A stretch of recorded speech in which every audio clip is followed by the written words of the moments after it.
as Mr. Marlaska, and of course the European institutions, which have completely failed in what's supposed to be the European Union's external border. Which country in Europe wipes everybody else's backside but its own people? Here. Well, Morocco, of course, is hosting the next World Cup. I mean, are we suggesting that... Oh, don't start me on the World Cup. We'll get the country that's hosting the next World Cup is too unsafe. It's so unsafe. Oh, great point. That people have to cross continents to come to Europe. And, of course, I have seen personally examples of this. People come from Morocco into Spain, across to the mainland, up France, through the south of France, up to the north of France, where they reach Calais and then eventually come to the UK. It is across the UK, on DAB+, on YouTube, on your mobile, and on your side. This is Talk.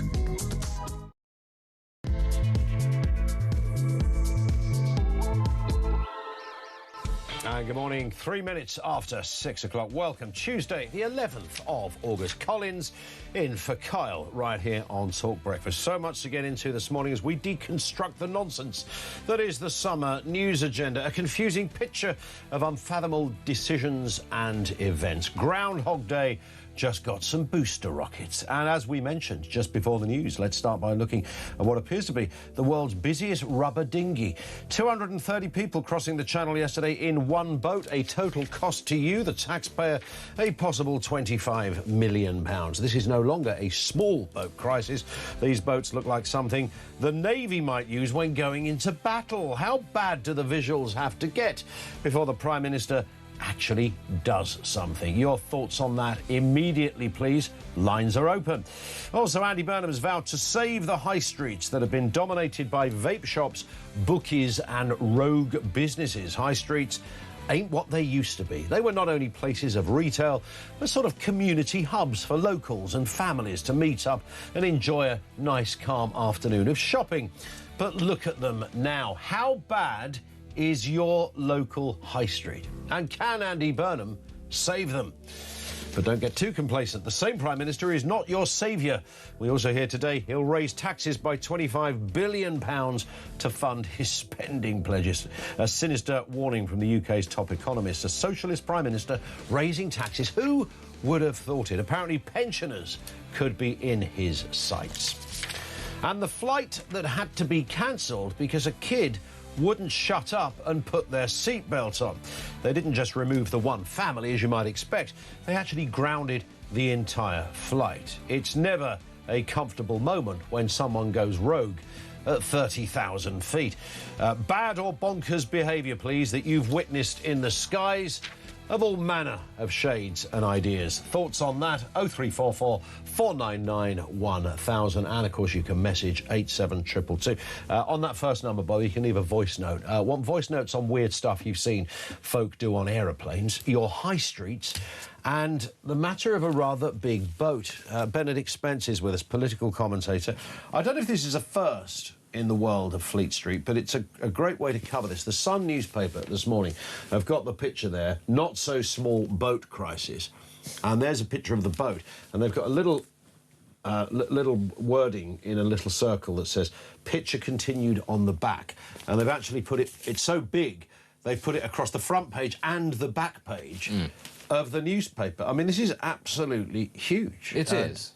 By definition, it is. It's and they're getting bigger all the time. Getting bigger. What's not really sure that you can call it a small boats crisis anymore. It's a 49-foot dinghy. Yes. Where do you even get one of those things? I hear there's lots of those sorts of things impounded from Russian oligarchs, but, you know... True. There you go. But, you know, this is the thing, isn't it? That we've been calling it the small boats crisis for so long. It doesn't entirely do justice to the scale of some of these things and the sheer number of people that are coming in the first place. I mean, it's sort of beyond extraordinary, obviously. We kind of know that. This thing would have somehow been transported. Nobody saw it. And I assume, I don't know the kind of engineering behind a dinghy, but at some point you've got to blow it up. I don't mean, like, explosively. But you've got to have a pump. Yes. I would imagine you don't blow that up with your lips, do you? Maybe if all of them were doing it. I don't know. That seems... Maybe they all give it a go. Yeah. Right. Grab a teat, boys. Yes. We're off to Dover. Who knows? But either way, this thing eluded the entirety of the French police. They just didn't see it. It's 50 feet long, and it's got 230 people on it. So they didn't see it being manoeuvred on the beaches in France. They didn't see anybody trying to pump this thing up, and one would assume on a serious point it would have taken sort of almost industrial-type pumps, not the sort of thing you'd buy off the shelf in the camping department at Tesco. So this big thing just wasn't seen. Nobody saw it. I don't know what happened, said the French police officer in a vague French, slight American accent. And off it went. Again, it managed to get into the water. Nobody saw it. Apparently, they fly drones now. Nobody saw it. Honestly, the whole thing is farcical. And this is... I think we have to sort of think about it in these terms. The fact that it's evaded the French authorities, it's made it the whole way here, it is of the scale that it is. They are mocking the authorities on both sides, yes. the people involved in the smuggling of small boat migrants. When they're doing this, I think it is a pretty overt demonstration of what they can get away with. You know, because it would have probably been a lot easier, actually, to have sent all of these people off on multiple smaller boats, as you say, simply for the logistics, if nothing else. So I think one has to look at this, actually, as a degree of mockery, and it shows you just how spineless and toothless and deliberately helpless British authorities are about all of this. We will get the same sort of hand-wringing about smashing the gangs and about all of that nonsense, but they are just laughing at us now. I mean, look, it's literally farcical, this. There's apparently 20 kids on this boat as well, which is always a little more disturbing in the sense of what could go wrong.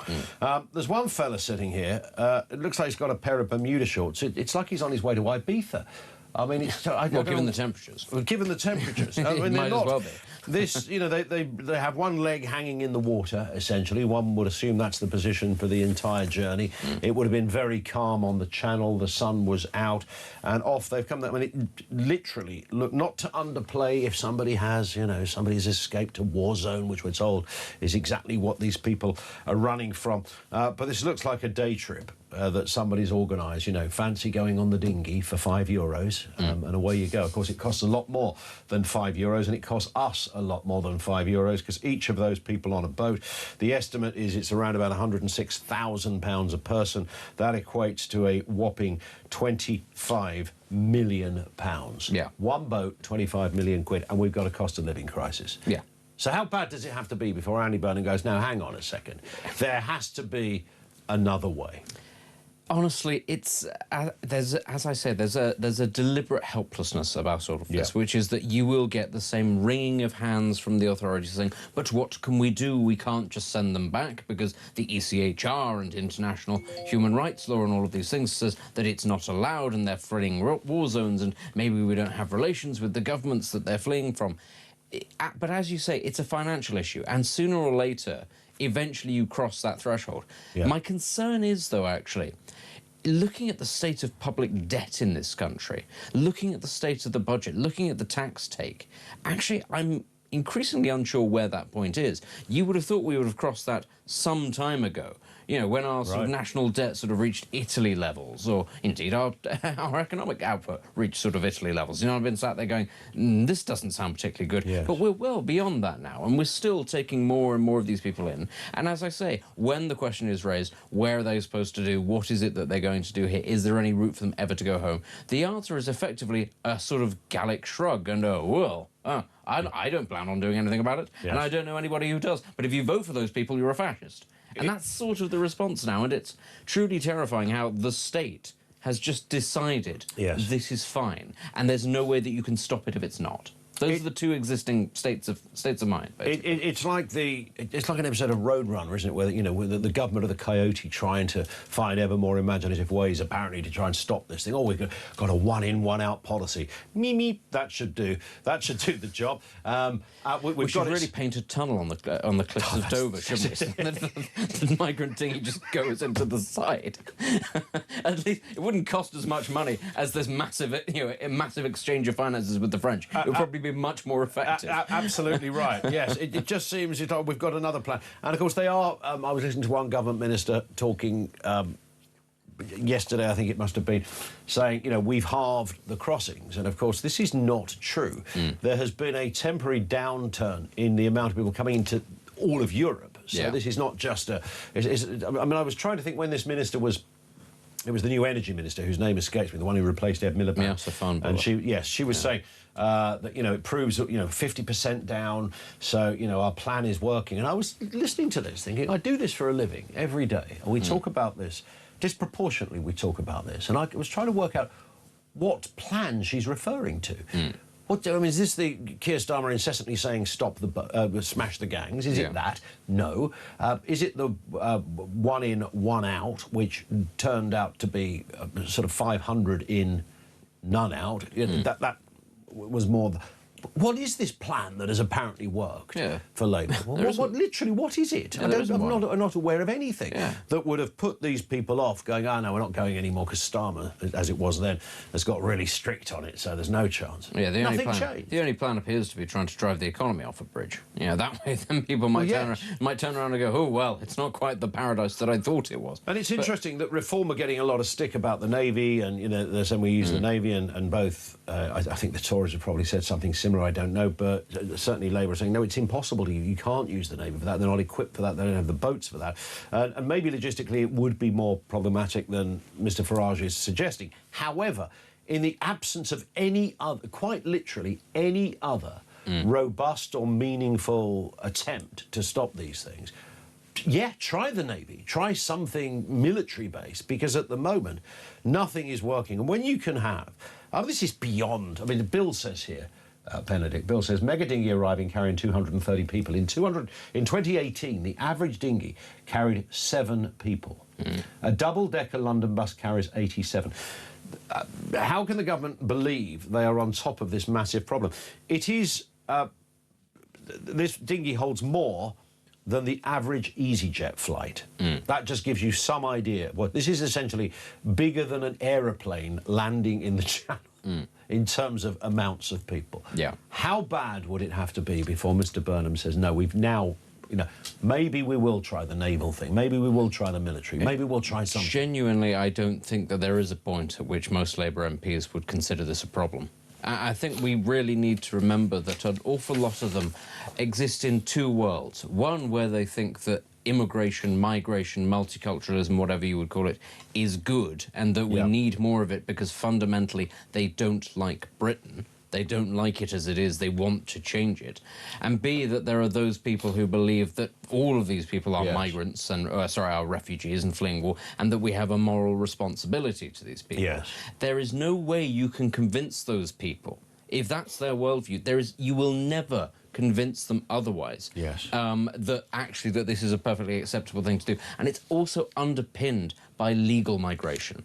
Because people who come into this country legally, which, again, the numbers, the average member of the public does not realise how high that number is. Those people, they come here, they settle, after a while they get the right to vote. Pretty quickly, in fact, they get the right to vote. Pretty quickly they become citizens. Then they have children, then their children have children. And all of those people vote for parties, well, I say all of them, a lot of those people vote for more immigration, because what those people want is for their newly adopted country to look more like their old adopted country. That's not, as I said, it's not the case for all communities. There are some communities that are very well integrated and actually come to Britain because they wish to be British rather than simply look at the economic prospects and then try and make it a slightly more upmarket version of the place that they've just left. But those people, they get to large enough numbers and they vote Labour by and large because, first and foremost, they think Labour is the party that's going to continue with the migration. But also, secondly, because a lot of these people come from countries where actually the thing you do if you're going to get involved in politics is you cling to the most powerful party in the place that you happen to live in. In parts of the Midlands and the north of England, that has always been Labour, which is why you get lots and lots of people who socially do not have left-wing views at all. Their attitudes towards homosexuals and women and all of these sorts of things, they are not left-wing at all. But they join the Labour Party because they go, those are the guys that win, they're in power, that's what we need to be part of. And then once they're in, you're never going to get them out, and then you're never going to get Labour to deviate from that position. I've told this story before, but just it shows you sort of what we're up against with this. I went to a house party in Sevenoaks, and I say a house party, it rather sounds like I don't know, Fatboy Slim is scratching some tunes in the corner. It was nothing like that. It was sort of 7 or 8, houses were invited to this thing, and it was quite nice. But I did. Sevenoaks is always thought of as a typical kind of Tory Heartlands place. It does have a Conservative MP, and it's always had a Conservative MP, but it's very Lib Dem. It's very, very Lib Dem. Whenever there's an election, you always see a proliferation of Lib Dem signage, the big ones on there. So you've got these £4 million houses and a massive vote Lib Dem sign, which I always find quite mysterious, but that's a separate point. So I was at this thing, and my Lib Dem dar had gone off early doors. I spotted this woman in the corner, and I thought, I know I have to avoid her. But in the end, naturally, as the chessboard of a Sevenoaks powwow started to move around, I found myself in a sort of checkmate situation with the Lib Dem. And she said, "Oh, hello, what do you do?" And we were chatting away, and she said, "Oh, so what sort of things do you talk about?" And I said, "Well, obviously, channel migration is the big one." And that was the point where her eyes sort of, I think they watered a little bit, and she sort of took a breath, and she looked at me, and she stared down, and she was clearly considering how she should articulate her trauma. And she said, "I know, what are we going to do with these poor people?" And I thought, it's not Ethiopia in the 80s, love. It's not like, this is not a Bob Geldof moment. That was her takeaway from this. She wasn't being mischievous. She wasn't trying to be in any way argumentative. That was literally her heartfelt assessment of the channel. What are we going to do? These poor people, they've escaped a war zone. What do we do? And I knew there was no point in getting into any further conversation with her. So. Yeah. But that is the takeaway, and that's what we're dealing with the Labour government. You listen to some of the backbench MPs you rarely hear from. Once in a while they appear on a show somewhere. That's exactly what they would say. Yeah. Far too many, we have to also say, far too many people in this country have this attitude. I wonder, is it a generational thing? Is it a class thing? Is it sort of an economic background part of the country that you live in kind of thing? But there are people who refuse actually to understand, refuse to engage in what the problem is, because, as you say, they believe fundamentally that everybody who comes here is a legitimate refugee, that they're all fleeing war zones, that they're all perfectly honest, and also that there's no solution other than to just take them in and pay for them. The idea that at some point you would ever send a refugee back, presumably because the war ends in that country, is absolute. They will not consider it at all. But that is in fact the point of a refugee. It's a temporary thing. So now that the war in Syria, for instance, is over, ostensibly over, if you were to turn around and say, right, well, these Syrians, they will be going back, right? Absolutely not. You couldn't possibly send them back to that dreadful, ghastly place. But if you try and say that Syrian culture is dreadful and ghastly, or that the country is dreadful and ghastly, well, you are a racist and a bigot. So, it's always that sort of tricky thing where the places that they come from, the cultures that spawn the conflicts maybe that start them, or the persecution, they are both dreadful and barbaric, and at the same time, don't you dare for a second suggest that they are dreadful and barbaric, because everything is equally valuable. Yeah, spot on. What I should have said to Lottie, of course she was called Lottie, at the party, was I did notice, Lottie, that the house just 2 down from you is to let. So why not invite, I don't know, half a dozen of these young 23-year-old guys to live next door to you? And I honestly, this is where it's exposed, isn't it? Because I think she would be... she's got 4 daughters, by the way. I think she would be slightly perturbed if that were the case. Do you know what I would say is that at some point one thinks, well, maybe if we get enough migrants dropped around the country into these sort of leafy, nice areas, maybe then the attitudes will change. But how many years did we put up with the grooming gang scandal? Now, all across the country, the industrialised abuse of people, and it was ignored, swept under the carpet, told that it was a dog whistle. Labour MPs said that it was a dog whistle. It wasn't true.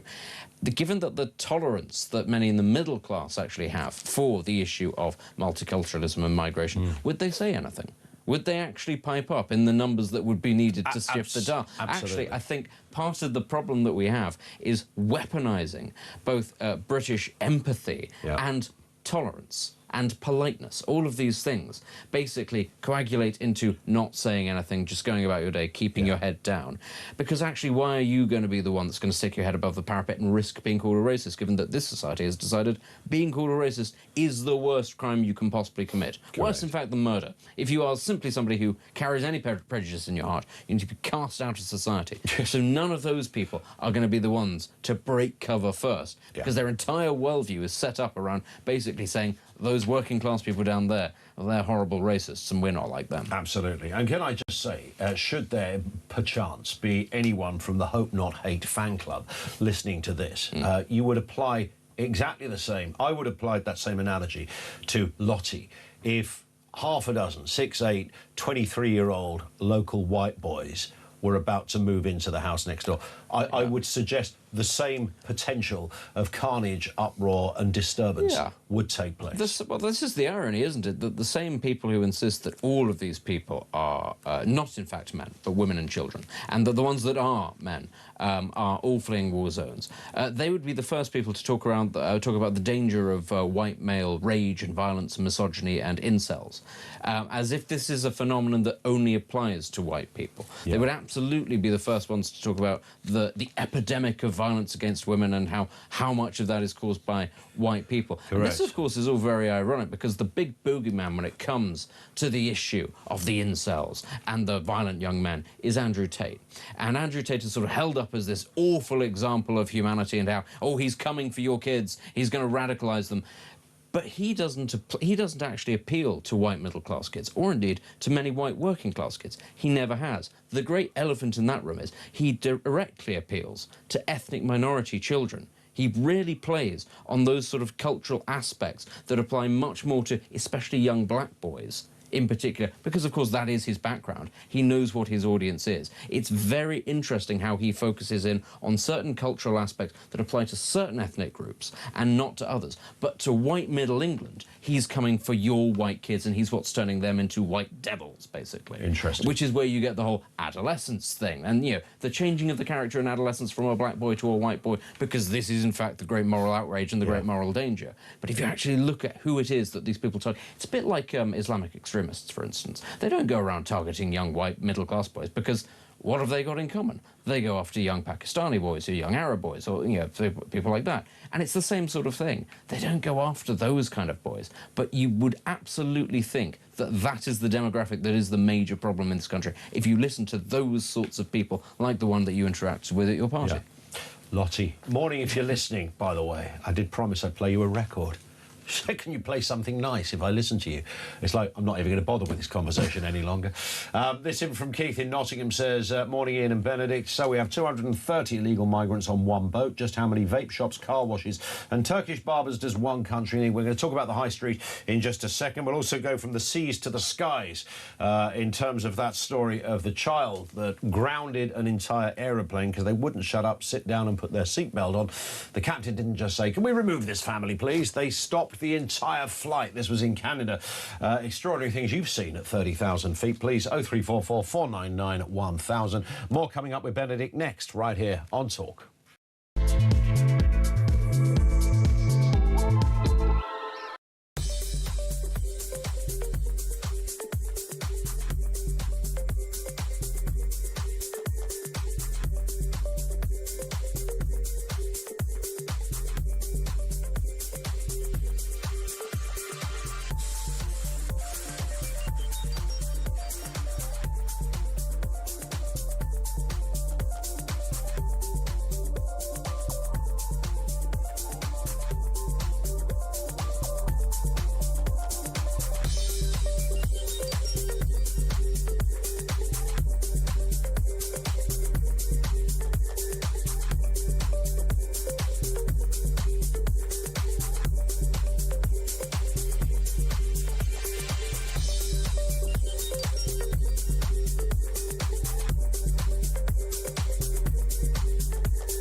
Do Reform, however, have a plan to build more prisons? Yeah, 100%. So we will We will have overseas prisons. We will deport all foreign prisoners to their point of origin.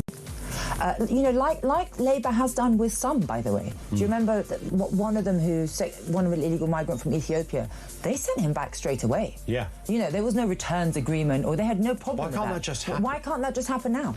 So that's one thing we do. So we free up about 12,000 spaces just doing that.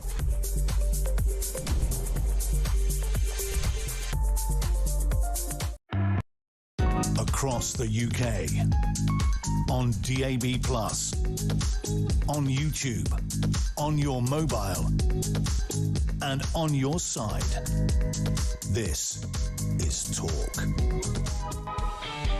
It is Talk. 0344 499 1000. Let's talk a little bit about the high street here, Benedict, because Andy Burnham, because he's a normal bloke who likes white bread and pork scratchings, he's on our side when it comes to the battle of the high street, and he's going to get tough, apparently, on high streets that have way too many vape shops, bookmakers, and what he calls rogue businesses. And this will be about changing planning laws. So I've long wondered how it could be, just to go back to Sevenoaks again, you know, a new barber shop opened not that long ago. Yeah. And I always thought that when you apply and say, look, you know, I've got a new business and I want to open up here and we're a barber shop, there's something in the planning meeting would go, well, we don't need another barber shop. Somebody would just literally say, in fact, the barber shop that opened next door but one to a barber shop. And just over the road is a barber shop. And just down the road are 20 barber shops. So you might think it would just be logistics. It would just be common sense. Well, we don't need a barber shop. But apparently they're not allowed to do that. They're not allowed to say, you can't open a barber shop. Well, I imagine that's because actually there's such a paucity of businesses that are trying to open in many parts of the country. Yes. And the one thing that these barber shops do have is money. The reason that they have money is because they're largely a money laundering front for organised crime. Everybody knows that. Everybody knows that they are. And the big giveaway is that they are specifically Turkish barbershops. Yep. Who are the people that actually run a lot of the people trafficking rings into this country? They're Kurds. They're Kurdish gangs. And, you know, some of them don't even hide that fact. They'll say Kurdish barbershop, not even Turkish barbershop. You go and they go, right, OK, this is your big contribution to society, isn't it? No, it's not. We all know what's going on there. They've got the money to actually open up in the first place because it's ill-gotten gains. I'm sure there are some legitimate Turkish barber shops in the UK. Before anybody gets upset, I'm not saying that they are all money laundering fronts. Of course. But an awful lot of them are. A bit like those American candy shops that you see in... anybody who doesn't live in London, this is the latest blight that we have, which is that every third shop is a shop selling American-style sweets. Yes. That nobody is ever in these shops is the key thing. Nobody's ever in. And just to... Your business rates... Some of these shops are like in Oxford Street. And you think the business rates are about 100 grand a month in these places. I'm exaggerating the point, but it's huge. Yeah. So who decides they're going to go for a prime piece of real estate to sell some Haribos? I mean, it's just that you wouldn't get that through Dragon's Den, would you? No. I mean, Peter Jones would be incandescent with your stupidity. Not really? What, you're going to sell those licorice shoelace things? And yet, somehow, here we are. We've got... this is, as I said, and yeah, the vape ones is another example of this. It's the same sort of basic thing.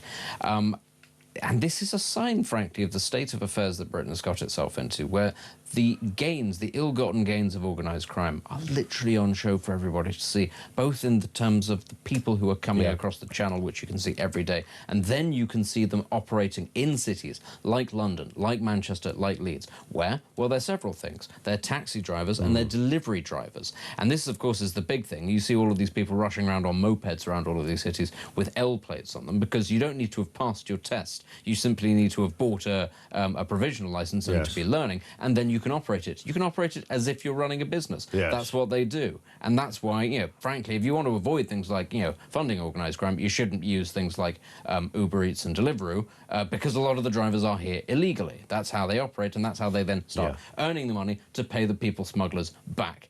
And the whole thing, as I say, is a racket, and it's the same thing with these barbershops, but this is where the money is in a lot of places. This is where liquid cash is that needs to be cleaned up pretty quickly. Shouldn't there be a thing on your provisional licence? You know, when you look at a licence and there's a sort of a list of things you can and cannot ride or drive, Should it not say can't deliver pizzas or something like that on your provisional licence? I mean, it would be interesting. Because that would suggest you are working, and if you are working, you would ordinarily, like a taxi driver, if you're a taxi driver, your insurance is more because you are doing something that involves a little more than a leisurely ride or drive. Well, of course, the issue is it involves a little bit more than just pizzas or curry as well. Because what else would you quite like to be able to deliver door to door that maybe a criminal enterprise would provide? What are you unveiling here for I us? don't know. Are you suggesting there could be some iffy goods as Entirely well? possible. As well as a 12-inch pepperoni? Yeah, that's not just American candy either. And I'm not talking about mobile hair cutting services either.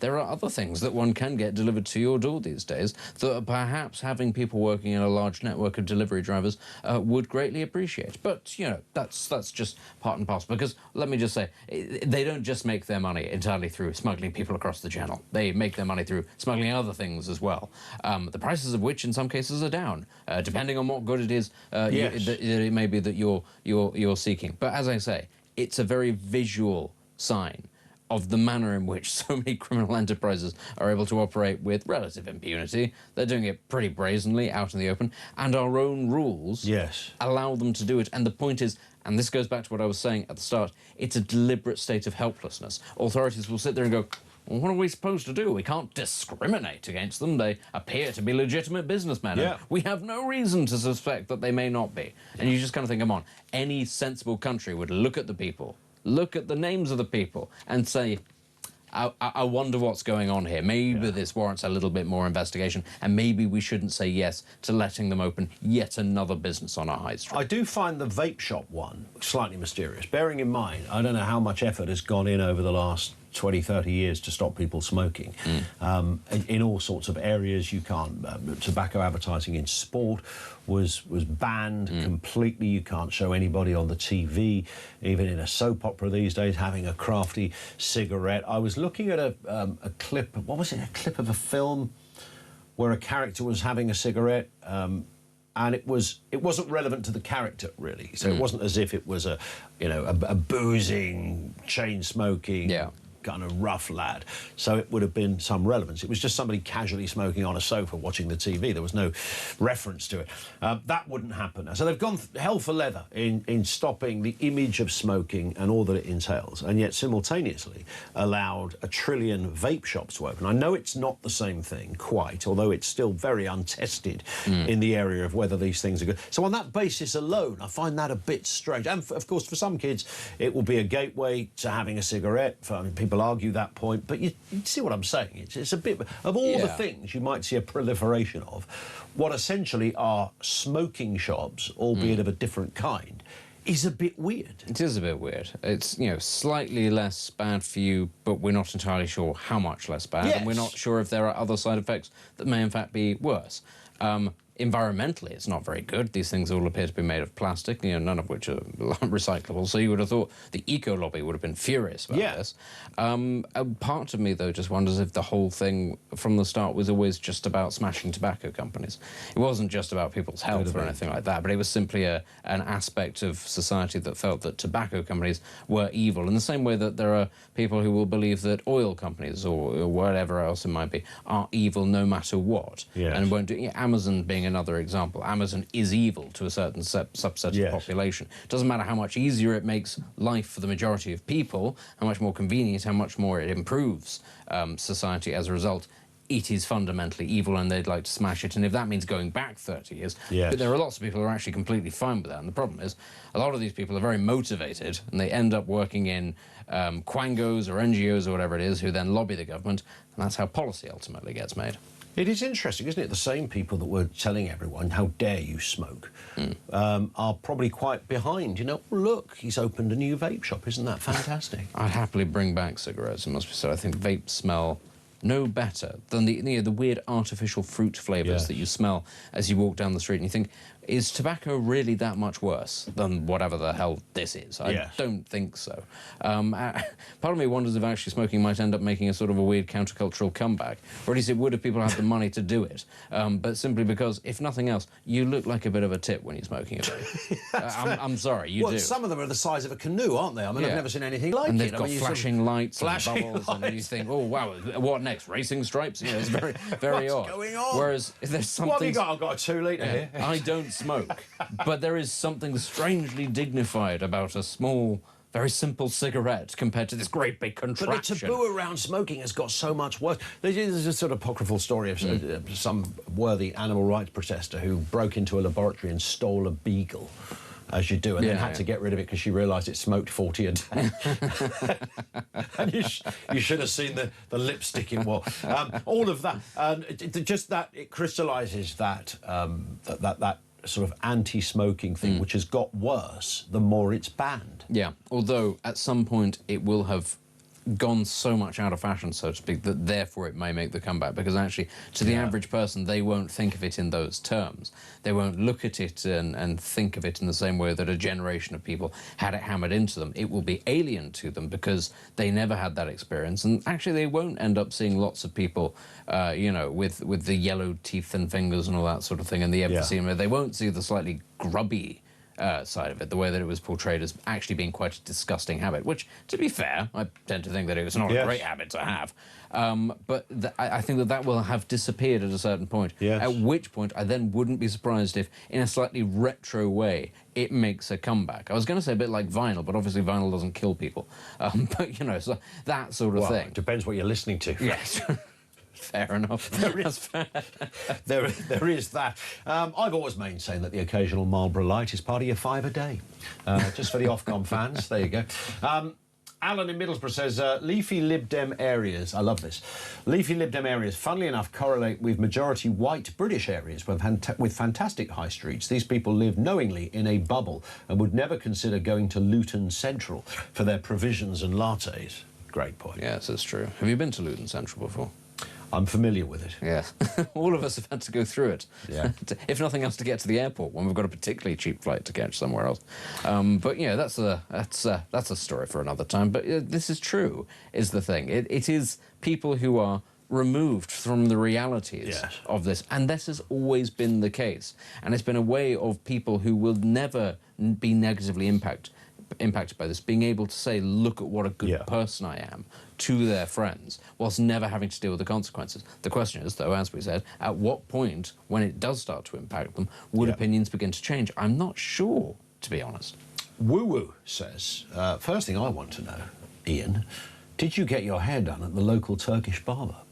Actually, my barber is Jordanian, and we have this conversation about the iffy barbers. He's got very varying views on it. I did once go inadvertently to what transpired to be, I think it's not there anymore. Some of these things last about 6 months and then they open up down the road with the same blokes in them. But I think that was a sort of an iffy barber's outfit, which I would, the guy that picks up the clippers, you know, the clippers they use, those things, picked it, somebody handed them to him and he looked at them like it was the first time he'd ever held them, and I thought, he's about to cut my hair, this fella. He was examining it thinking, right, there's the on switch.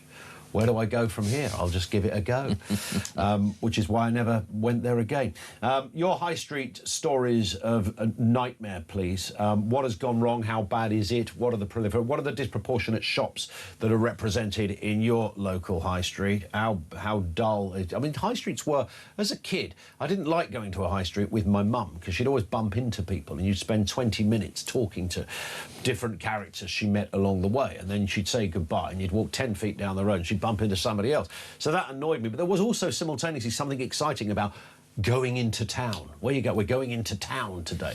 And that's how it was kind of phrased, and off you went, and it was sort of exciting, this amazing amount of shops, and now it's sort of all gone. Your thoughts on that? 0344 499 1000. We'll also talk about perils in the skies in just a couple of moments. Lines are open. You can voice note us on that number as well. Message 87222 on the point of voice notes. Let's get one on the big boats. This comes from Henry. Morning, Henry. Good morning, Ian. My solution to the migrant crisis is not to have detention centres scattered around the country. Build a floating detention centre on pontoons 3 or 4 miles offshore, off the east coast, just near where all those lovely wind turbines are. Basically just pontoons in the shallow water by the wind turbines. Wouldn't be particularly lovely, but it would be humane, it would be safe, and it would be a deterrent, and it would be British territory. So, fairly straightforward solution, I would have thought. Great show.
across the UK.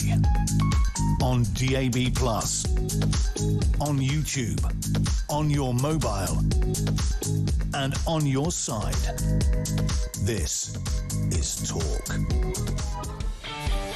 It is Talk 22/7. Welcome to Talk Breakfast. It's Ian Collins in for Jeremy Carl for the rest of this week. Benedict Spence is still with us. I was intrigued by this story, Benedict, of a flight that was cancelled in Canada after a kid refused to wear a seatbelt.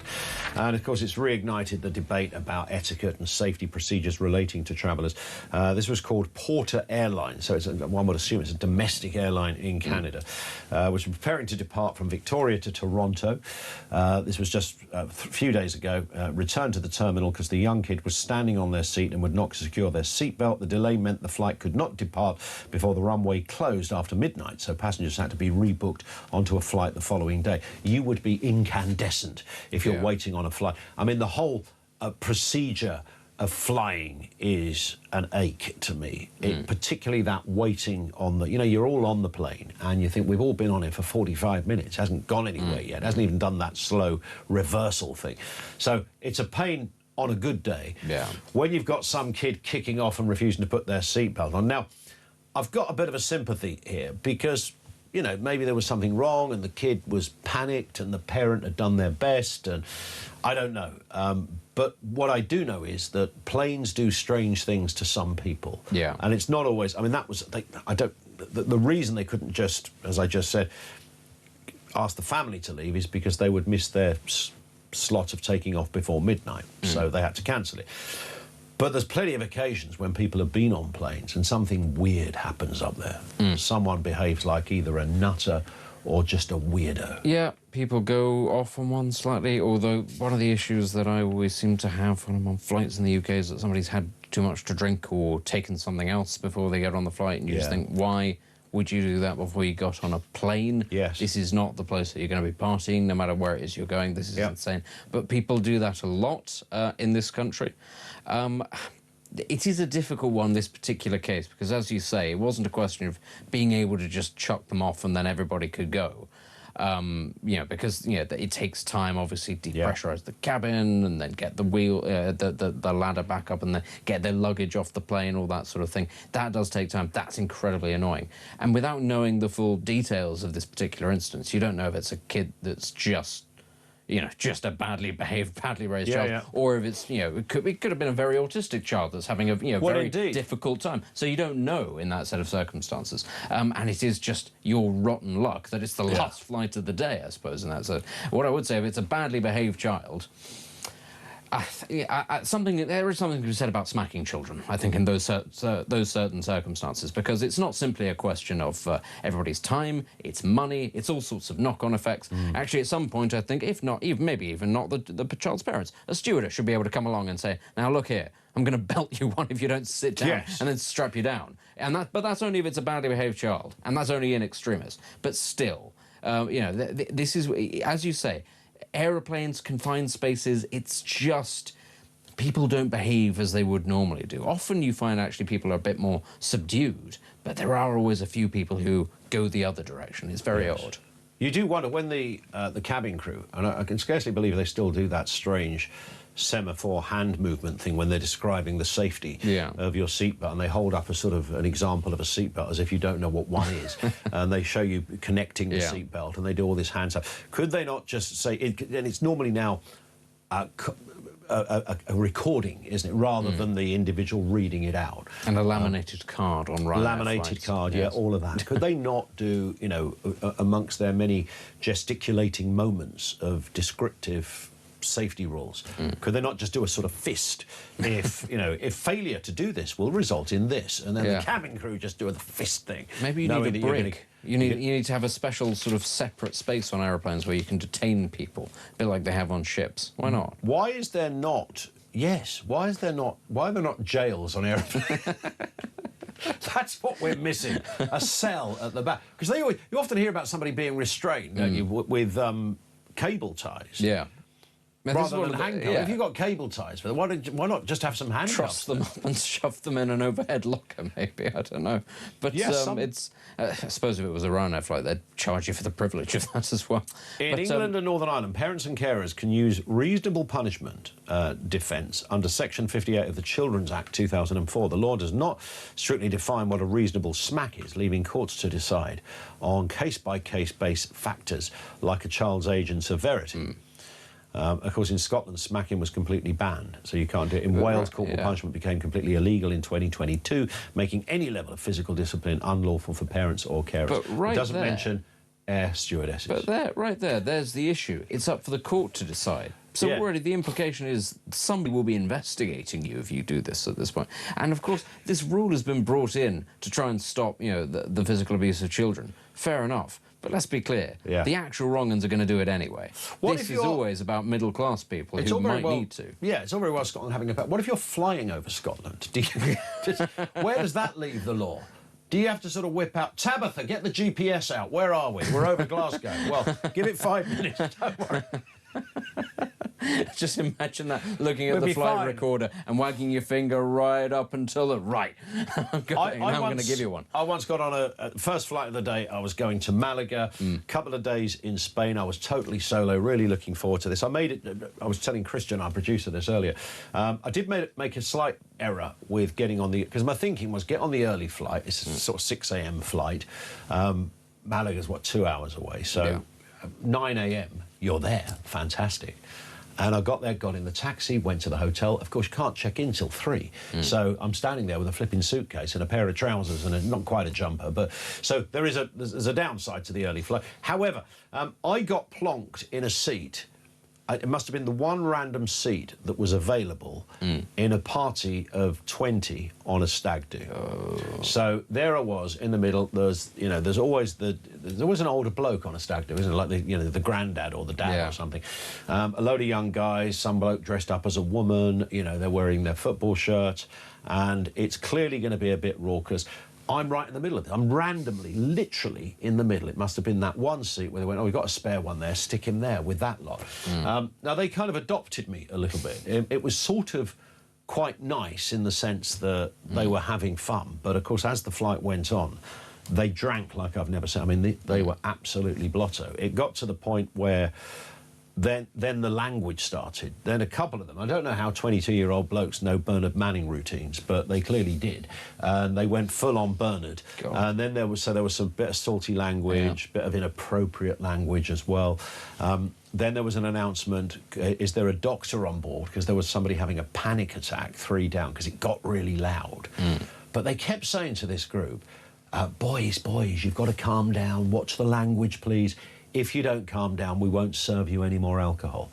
But they said that about half a dozen times, but they continue to serve the alcohol. Because each round must have been about 200 quid. Yeah. I've been on a flight to Croatia where there was a stag do and a fight broke out on the plane. And what I would say is, when we landed at Split Airport, the Croatian police, they have a very specific interpretation of airport security, and it involved bundling into this place and grabbing the people in question, and I do mean beating the living snot out of them, even as they were bundling them off. But then they kept them overnight in cells, I found out later, and then just put them on a plane home the next day. That was it. There was no charges or anything like that, but many of us were asked to give statements in the airport as part of this. And you could, I'm afraid to say, you could hear the justice being meted out in the cell the other day. There was no pretense about this at all. None at all. They were just leathering into them. And it was just, you thought, oh, all right. Yeah. But a police officer did say, we get this every day. Every day on flights from Ireland and the UK.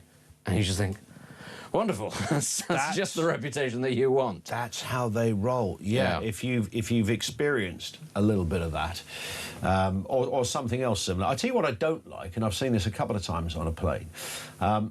Someone praying, and of all places. What does this person know that I don't? Correct. No, I understand if you're a Muslim and you've got certain kind of conditions of your faith that dictate you pray at a certain time. We're not North Korea. I get the idea, but I don't want to see somebody praying on a plane. It's the last place I want to see somebody pray at 33,000 feet. Yeah. What does he know? That's not the moment. That's really Please. Yeah. And I can't get to the loo because you're sitting there on your prayer mat. I'm sorry, that's just... So it's... Also, though, does he have to... If it's... I'm guessing this is a Muslim that you're talking about, given that Yeah. there's a prayer mat. What if the plane sort of, like, changes direction halfway through? Does he have to move it round to, like, keep facing Mecca? I mean, it's kind of difficult. It's a very good point, actually. Yeah, at some point, depending genuine on the point. travel, you know, does it fit in the aisle in the right angle? I mean, you know, what are the technicalities about I'm that? sure there is no rule that says you have to pray on the plane. I mean, if there's turbulence, what do you do during turbulence? But I mean, it's a bit like with the Kirpan, isn't it? You know, saying that Sikhs have to be allowed to carry the ceremonial knife. Well, Sikhs have flown to the United States before, so presumably that this rule must have some leeway, because I sincerely doubt that you know that the US would let people into the country carrying large ceremonial daggers. Actually, I just don't think that would happen. In fact, I think most countries wouldn't allow that to happen. So, yes, when it comes to the issue of religious rights on aeroplanes, I suspect, actually, a lot of these things are not essential, and that people are just trying to get away with one. Yes, maybe they're very devout, but maybe also somebody could say to them, it's not the time or the place. You can catch up on this with your God later. I was just thinking, you know, this idea of whether there's life on other planets, and there's a reason I say this. I just sort of have the front page of the Daily Star. Front page, there it is. Yes, they're here. I was just sort of imagining somebody on planet Zog or whatever, you know, up there 20 trillion miles away, that can beam in on our conversations, thinking, what do they do down there? What are they talking about? Praying, smoking, vaping. Maybe they do all of those. Maybe they do all of those things on Planet Zog, and it's not contentious. Maybe you can smoke whilst praying on a plane on Planet Zog, and they're just like, wow, these guys are getting really het up about this. It could be that, or they could have done it like centuries ago, and thought, you know, like studying us is like studying sort of cavemen. Maybe they do think. Maybe it's always Planet Zog, and I do wonder if there is a Planet Zog. If so, nobody's actually found one and named it that. That is a great disappointment. But it's very Hitchhiker's Guide to the galaxy, that. Just sort of look at all of these other people looking at us as sort of primitive cavemen and going, wow, they still think digital watches are a pretty neat thing. What a backward civilization. Ian in Merseyside says, what is annoying is walking behind someone who is vaping and they're puffing out more smoke than a World War I battleship. There is also that. What's in those World War I would have been a lot more fun if all the battleships smelt of sort of weird synthetic cherry. Yes. Very interesting. Yes. The bubblegum destroyer is coming. This from Bruce, who says, morning, Ian. So the mighty boats now with 200 plus people on. Does this overwhelm the RNLI rescue taxes? Surely this is unsafe to attend a boat of that size with such small lifeboats that we have. Stop the boats because of health and safety. Surely the left will listen to that argument. Well, you might think, I mean, there is...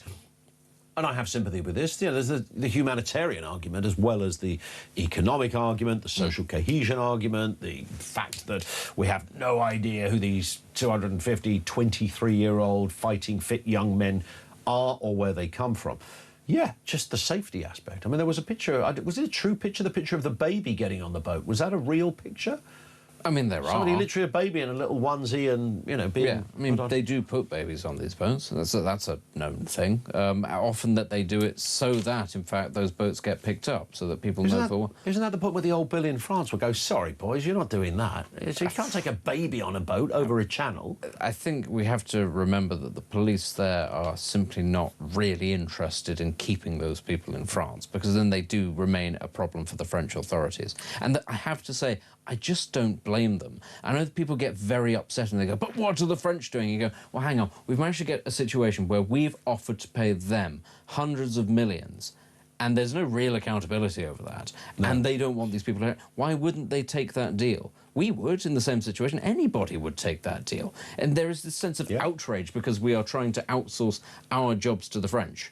Just don't do it. Put them on the planes. Don't try and send them back to France, and don't try and get the French police to stop them. It won't happen. Well, Chris Philp went over there, didn't he, Shadow Home Secretary, and he asked one of the cops, you know, what do you do to stop them? And the cop said, I tell them, don't do this. I tweeted about that and said how ridiculous it is that you'd go and ask a French police officer to go and do that when obviously they're not going to. And I had some big Twitter account reply to me, one of those of FPB left-wing ones going, they're not police, you liar, they're gendarmes. Oh, it's a completely different thing. I thought, yes. Oh, well, of course. Why would you ask the gendarmes? If you'd asked the police, gendarmes. they would have absolutely stopped them. We're out of time, Benedict. Good to see you. Thank Benedict you. Spence with us here on Talk News at 7 is next.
What's this about you approving of Andy Burnham going on a holiday? Yes, I do. I've written an article for the i-newspaper. I think you're wrong. I think Carl Turner's wrong. Why? Why? Because people need holidays and we want politicians 15 days? 15 days. What nonsense are you writing in the i-paper? Do you want to take a... 15, what is he, an oil rig worker, 2 weeks on, 2 weeks off? You don't think he'll come to regret this holiday? Let me tell you, he will. I'd rather take it now than in October, and I want our politicians to be like normal people taking a holiday in the summer, but we'll get into all of that. That's absolute rubbish.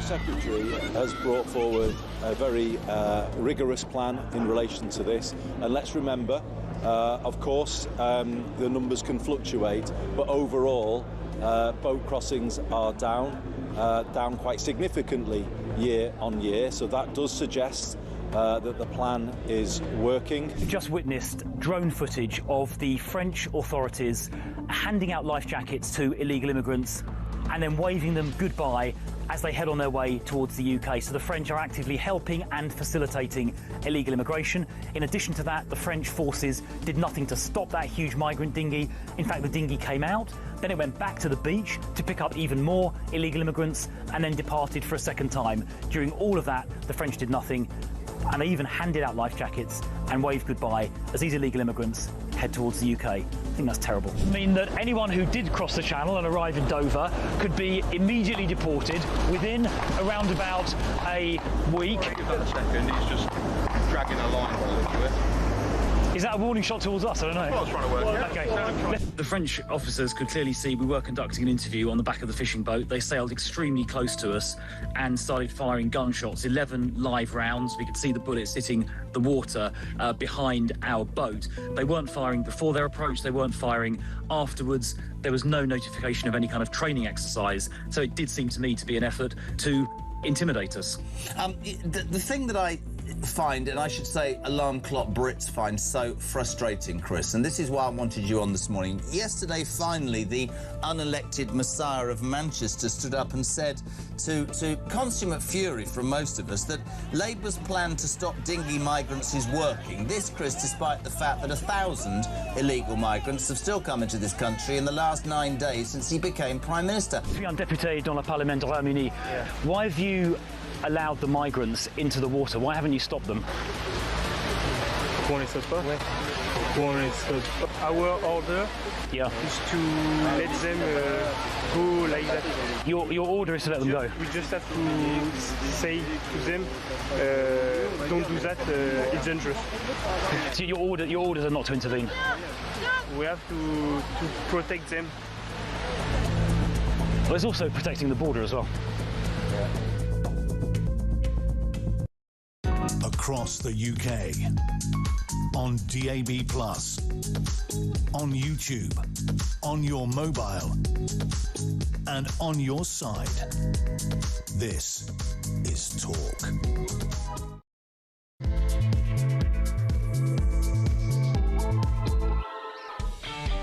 It is Talk. Good morning. Welcome. 3 minutes after 7 o'clock. Tuesday, 11th of August. Collins in for Kyle for the rest of this week. Welcome to Talk Breakfast. So much to get into this morning.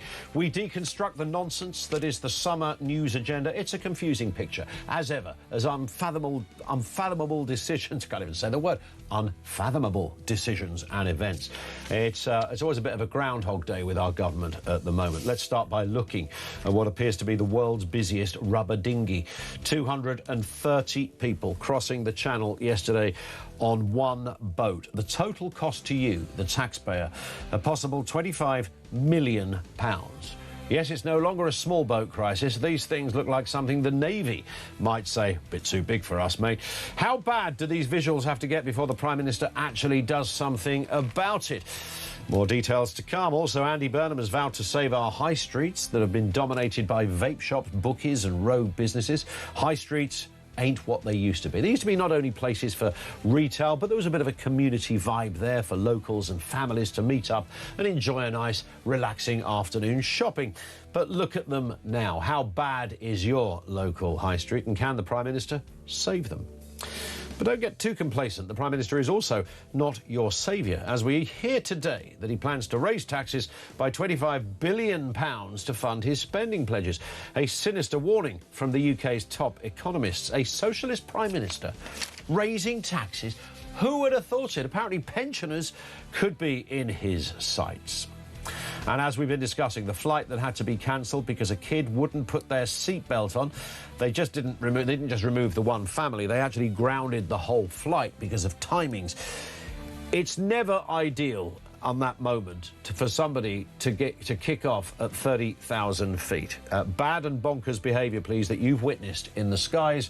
0344 499 1000. Adrian Baird in Buckhurst Hill says, Ian, on our Emirate flight there is a compass displaying that helps Muslims determine the direction of prayer where Mecca is, wherever the flight is in the air, and it also counts down the time until the next of 5 prayer times, one of which at dawn varies as the flight continues. It's interesting. I'd just rather not see people. This is not anything about any particular faith. I don't want to see someone praying on a plane.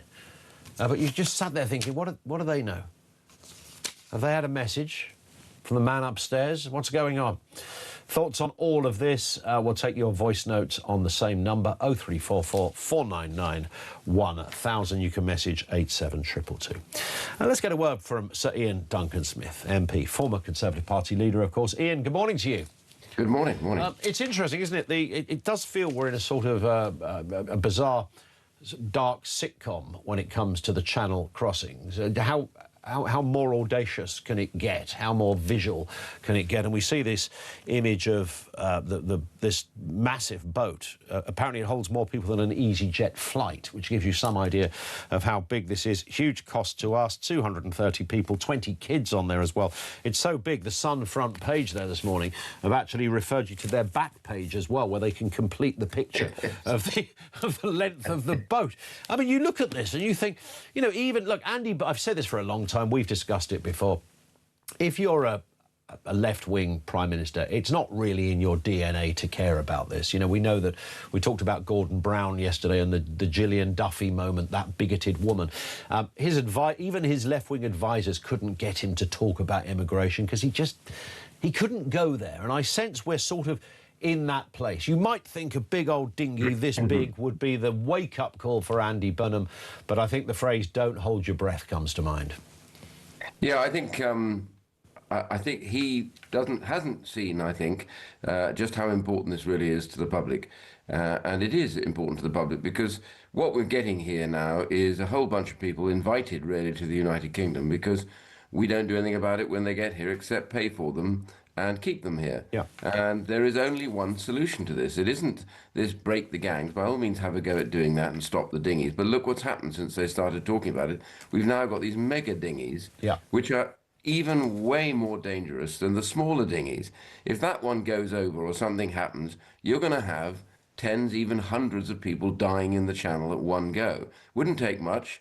A sudden turn in the wind for about 10 or 15 minutes, that dinghy is going over because it's deeply unstable. The French don't want to do anything about it. Why would they, for goodness sake? They're rather glad to see the back of these people. So it comes down to what we do. There is only one solution. It was a solution that the court stopped us doing, which we kept and said we will now get out of the Convention of Human Rights to be able to stop that. That is to say that anybody that lands here immediately, illegally, will be straight on a process that sends them straight away.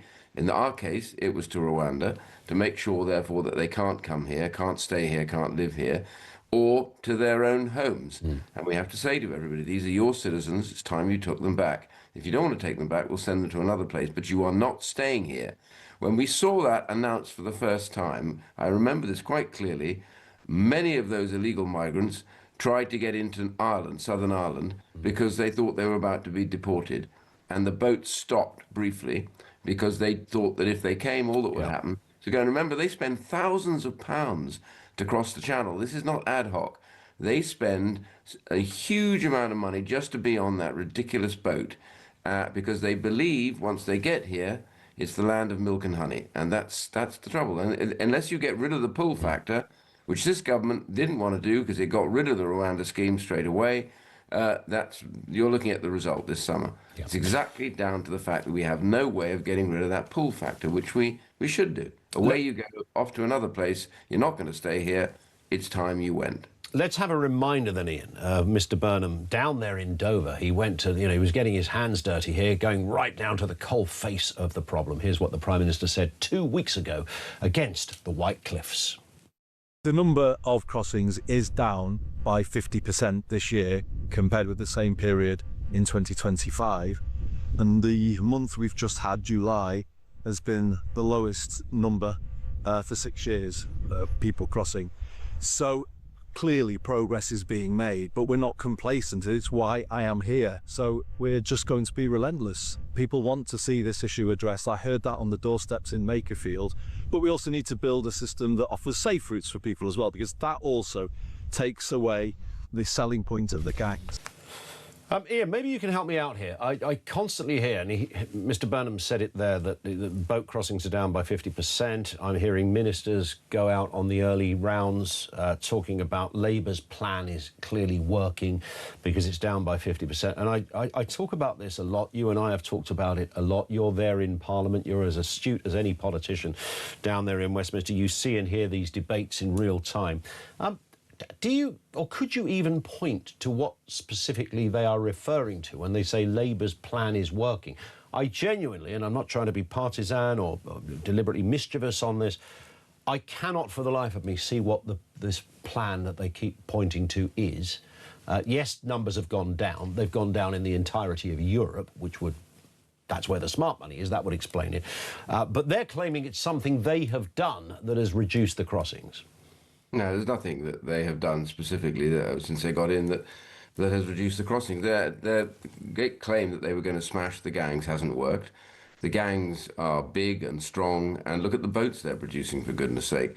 Yeah. So, first of all, that whole plan of Keir Starmer's didn't work. It doesn't work because the gangs will always find ways around this. And the French don't want to have anything to do with it. They're already swamped with people coming in across the Mediterranean. Look what's happening in Spain, for goodness sake. You know, there's thousands trying to get across and people are dying to get through.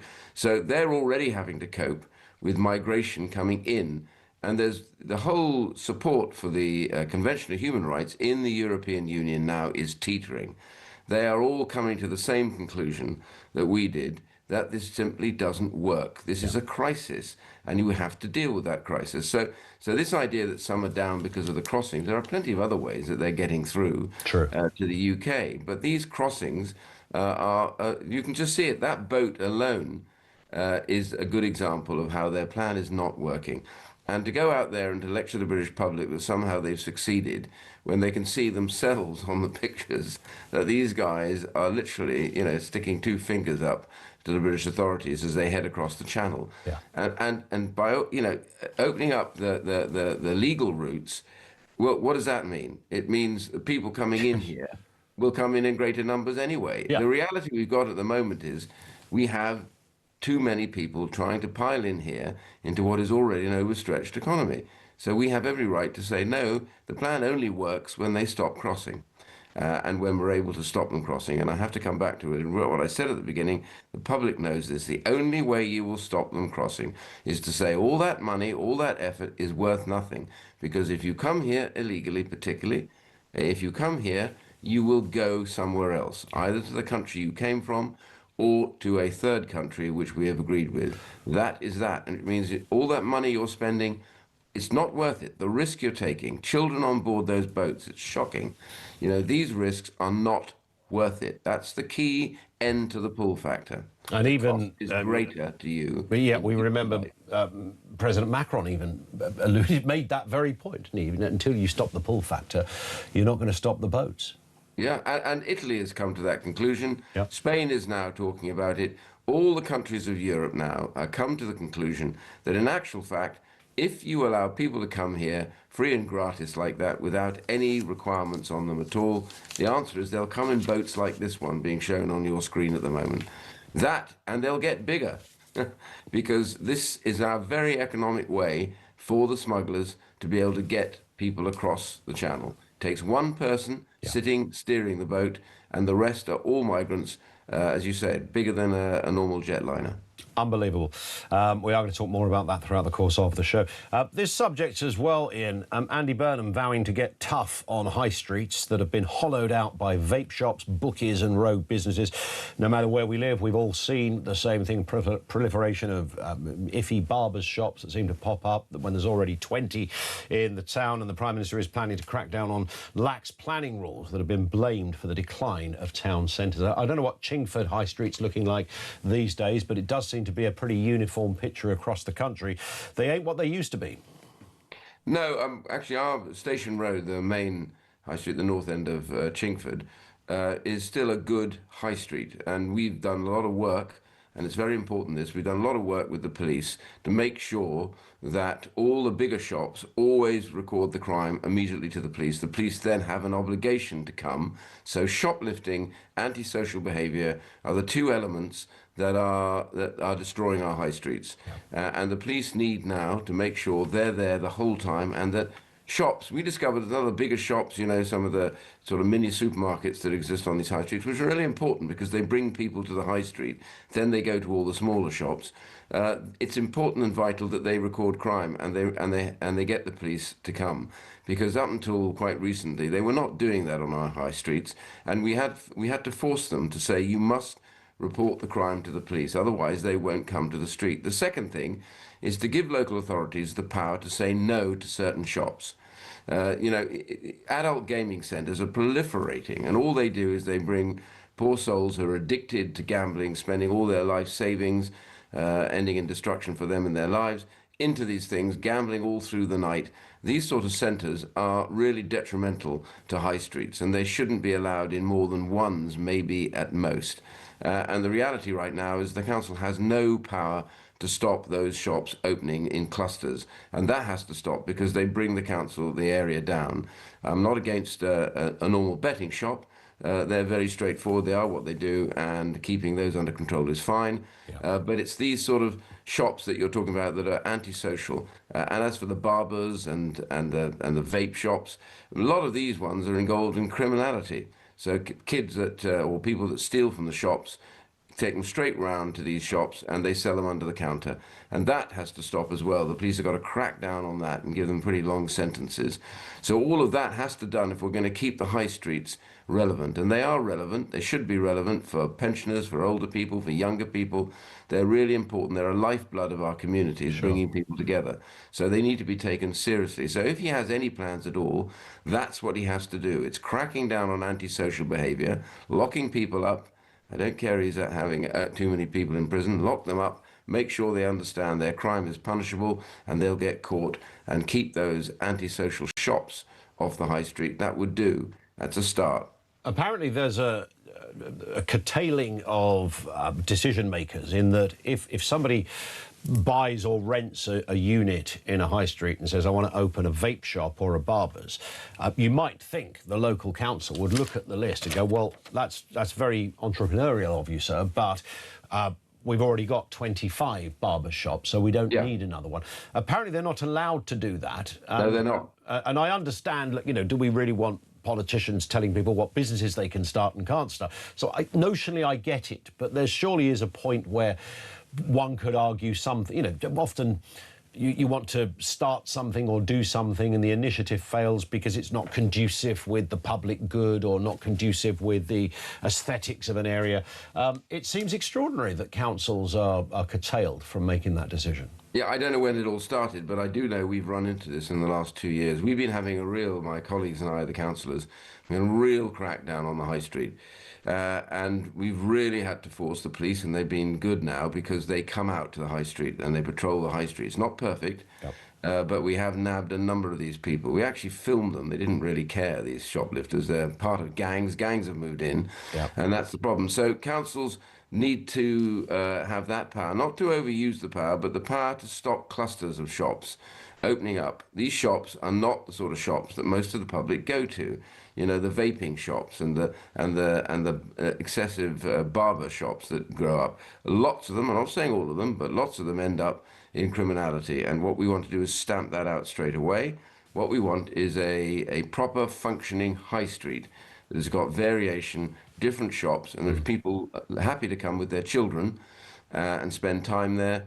You know, the odd pub where they go to have a drink, but they take their kids in, get a meal or whatever. That sort of thing is what we want. We don't want this sort of constant level of crime that takes place, and the police have got to be there.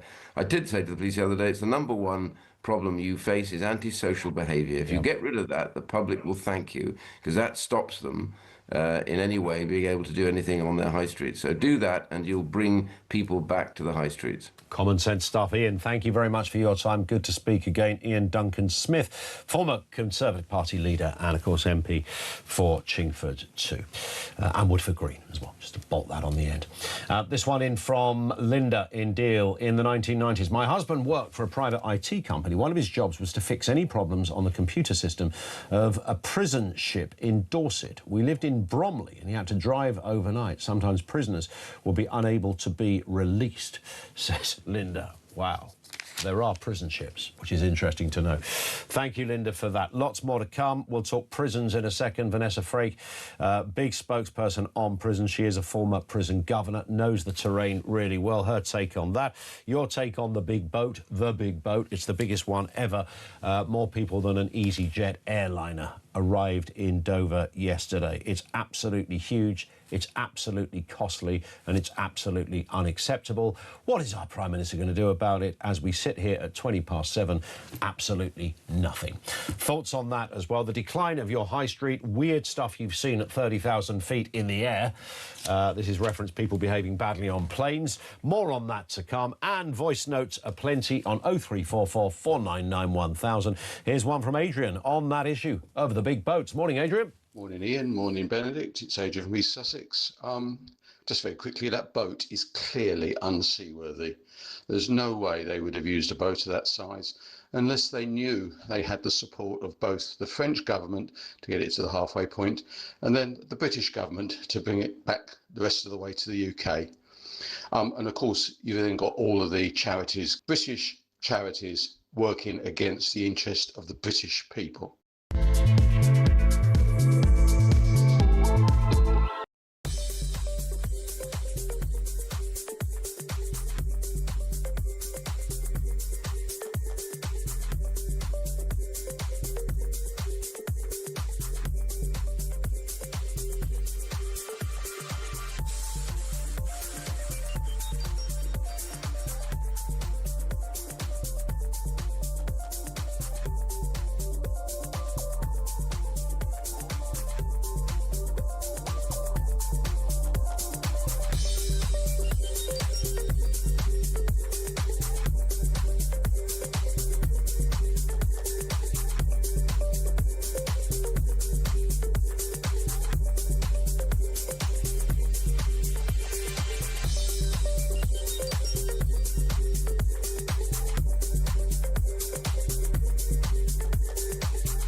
We've been on the beaches for 2 days running. Both days we've been hassled by the local French police. They've turned up armed to the teeth, looking very aggressive. We've had to arm ourselves, actually, with gas masks. They're checking our ID, wanting to know what we're doing here. They should show as much enthusiasm, I think, with the migrants. They seem to be waving them through and hassling us. But this morning, they asked for my ID. I told them to clear off. I said, you got it yesterday. You're not hassling me on the beach on my morning stroll.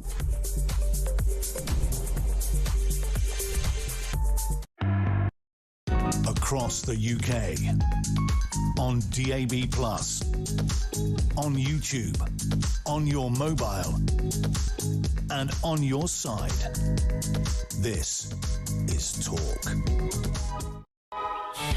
Yeah, morning, 23 minutes after 7 o'clock. Betty says, Ian, I was on one of the last Antonov flights to Moscow back in 1999 and we could smoke in the back 4 rows. Pilots came down and joined us. Still have wooden toilet seats back then and glass in the nose where the bomber used to sit. Happiest flight ever. I love that. I flew back from Australia a lot of years ago. I was only young, and I think it was possibly one of the last flights you could smoke on, and it was exactly as Betty just said, the last 4 rows. You could have a cigarette on. But you think about it, it doesn't take much thought to realise how extraordinary and rather stupid that is, particularly for people who don't smoke. If you're on the 5th row from the back, I think you cop the lot, don't you? Ray in Norfolk, calling airports terminal doesn't help when you're of a nervous disposition. Yes, the last thing you want to see, isn't it, when you jump on a flight as a nervous passenger? The word terminal. Not good. Leslie says, I hope the pilot wasn't the one praying. Yeah, I was talking about people praying on flights. You don't want to see that, really. Margaret in Birmingham, shopping with your mum, great memories. My favourite day was when my mum collected her family allowance. It was 7 and 6, now about 35p. We got to buy a comics school friend for me and the Eagle for my brother. Happy days. We used to go to, I don't know whether it was a chain of supermarkets called International. Was that a chain or was it a one-off? But it was prominent in the high street. This was in Ashford in Kent. And you could go in there and my mum would go for a coffee and we'd have a sausage roll or something between, or a cake or something. And it was absolutely exciting for that. It was just wonderful. And the high street was just full of colour as well, because there were so many different shops, and obviously there were some chains there like W.H. Smith's or Millet's and things like that. I think Littlewoods and a couple of others, John Menzies, etc. But there were just so many different shops, and it's the colour of that high street that I can see when I look back at it. And yes, it was exciting, apart from when your mum bumped into a friend and you spent 20 minutes going, Mum, can we go now? Can we go now? And then eventually you'd go, and then she'd bump into another friend. But going into town was, as Margaret said, it was a moment, it was a thing. And there were no out-of-town outlets. There's none of that kind of big carpet shops and, you know, when you get the Halfords and the pets at home thing, all of that caper. None of that existed, of course. 0344 499 1000. Now, what's going on with our prisons? We continue to read that Labour plans to release thousands of killers, thugs and paedophiles set to be thrown into chaos as probation officers expected to vote in favour of industrial action. Wow. Could it get any worse? Only one person to speak to, Vanessa Frake, Justice Advisor for Reform UK and former prison governor. To Vanessa, morning to you. I mean, whatever way you slice it, this is an absolute mess. This is carnage. Well, it can't get much worse, to be honest. I think the whole justice system is literally on its knees. And I think that in all this early release scheme, we've kind of forgotten about who's actually going to monitor these individuals once they're released. My own point is that probation are already overworked. They're already understaffed, and another 5,000 prisoners, although it's not going to be all in one go, is still going to be a tremendous workload to monitor these individuals correctly. Where do we go with this overarching story about overcrowding, Vanessa? I know this has been talked to death about this, but I mean, it's so curious. It's sort of up there with the Channel Crossing story, where nobody can work out, isn't there anyone who can do something about this? And you think of all the things we can do in the 21st century, of all the capabilities we have, the great brains that are out there, not usually in Westminster, but the great brains that exist in other places. Nobody can solve this one. You know, we just haven't got enough places. There's no initiative that's really addressing the severity of the problem. No, and the problem is that you've got politicians who keep coming up with these weird and wonderful things and not thinking of the consequences. So they lengthen sentences, but they don't build infrastructure to cope with the number of extra prisoners that's going to have. Yeah. So they shut down prisons, but they don't open new prisons to put those procedures in place. So over the years, through COVID, the lack of the slowness of our courts, this is built up over several years. I mean, we're talking 20 years, and they've known about it, but they've chosen to ignore it because, you know, investing in our prison system isn't what public wants their money to be invested in. And I totally understand that. They'd much rather it go to the NHS or to education, something like that. But now we're at the point where we're overflowing. And of course, that brings its own difficulties. It really does. When you were governing prisons and you were in charge, did you, I mean, were there times even then when you could see the system squeaking somewhat? Oh, absolutely. You know, there were times that we were looking around for extra beds and putting cells that were out of order back in order, which we shouldn't have done really. But we had no choice. When we said we were full, they were saying, well, can you not squeeze another couple in? So, like I said, you know, this has been going on for decades. It's not a new thing. You know, when Jack Straw was Home Secretary, he did an early release scheme then in the early 2000s. You know, he released over 80,000 prisoners on an early release scheme. So, you know, we've known about it. And politicians, in my view, should hold their heads in shame because, you know, they're moving the problems from prisons into the communities and to victims and survivors of crime. Is there anything, I mean, you mentioned there about bringing cells back into operation that have previously been declared not fit for use or whatever the phrase is. I mean, logistically, within existing prisons, is that more of an option than we hear about? Could you put more than one or two people in a cell? Is that a no-no, or is there literally no space? What's the deal at the coalface? Well, most prisons at the moment are running over capacity anyways. So you've got single cells that have probably got 2 or maybe even 3 prisoners in it. And of course, that causes issues as well, because it's only a small space. Yeah. Some may say, well, you know, don't do the crime. Exactly. But they have, and we've got to put them somewhere. But look, I think there are things that we can do. We've got a lot of foreign nationals. There's around about 10, 11,000 of them. About 6,500 of those are convicted and could quite easily be shunted off somewhere, whether that's back to their home countries or indeed look at hiring prison cells from other countries, whether that's European or further. Other countries have done that. Yeah, well, I was going to mention that because Reform, of course, is talking about speaking with the government of El Salvador. I understand you're going to be travelling there to find out. Apparently so, yeah. To find out a bit more about it. Yeah, I mean, it's look, I'm not saying that, you know, El Salvador's got 10,000 spaces ready for you know, UK prisoners. I bet they have for the right money, Vanessa. Well, you know, that's another thing. You know, is it cost effective?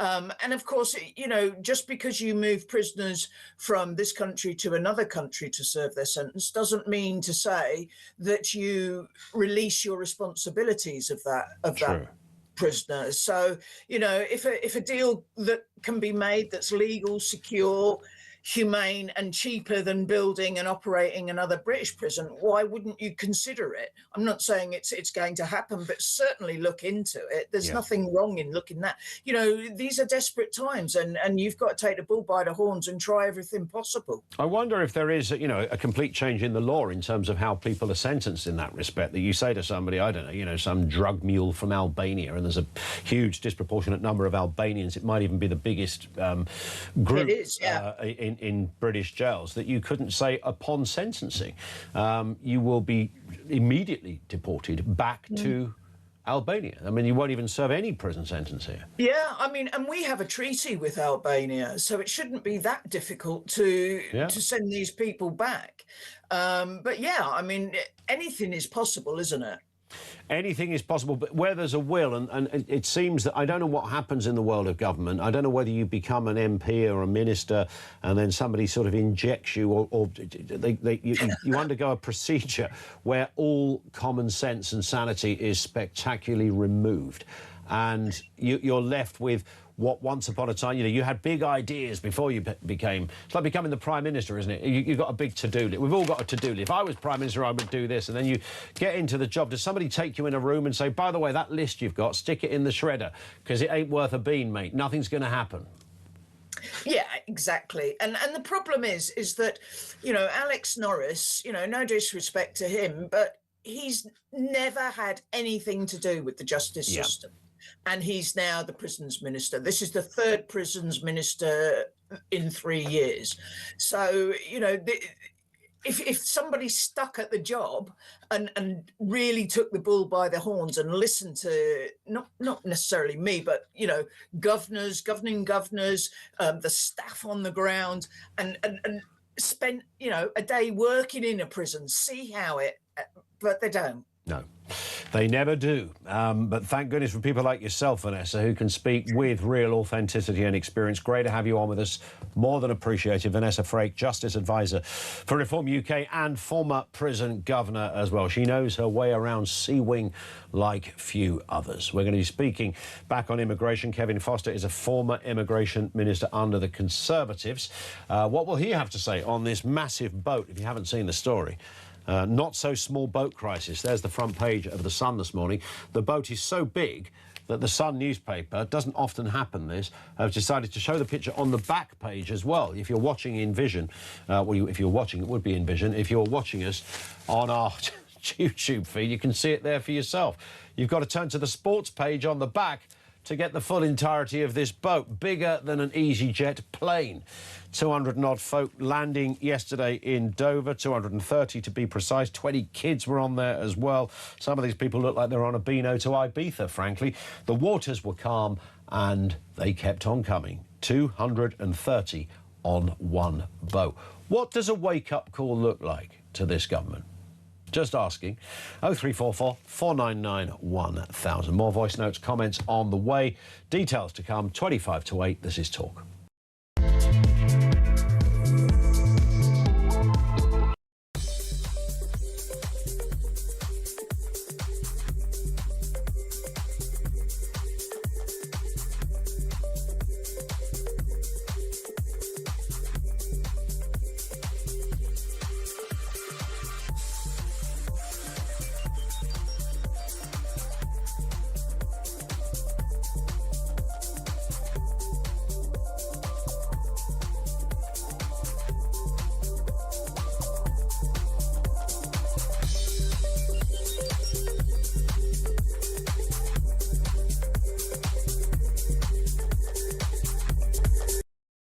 Across the UK, on DAB+, on YouTube, on your mobile, and on your side.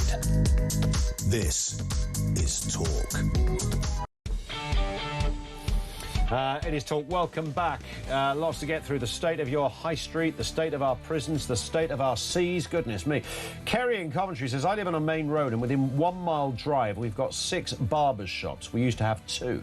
The other concern is the carpet shops in a 1 mile drive which never have customers in. Makes you wonder. There's a lot of those as well. Big old carpet places.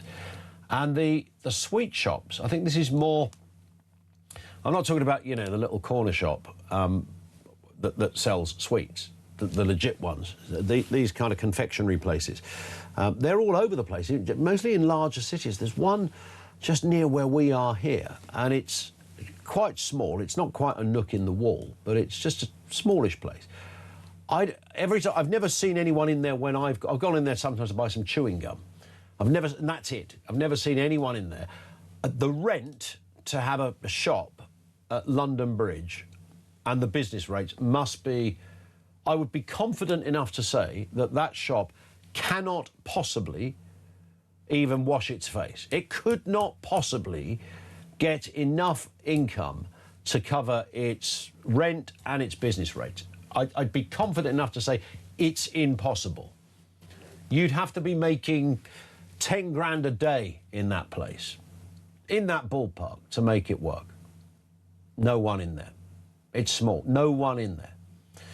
Why would you do that? And why would you set up next to kind of a big Smith's, which is just nearby? 2 of them, in fact.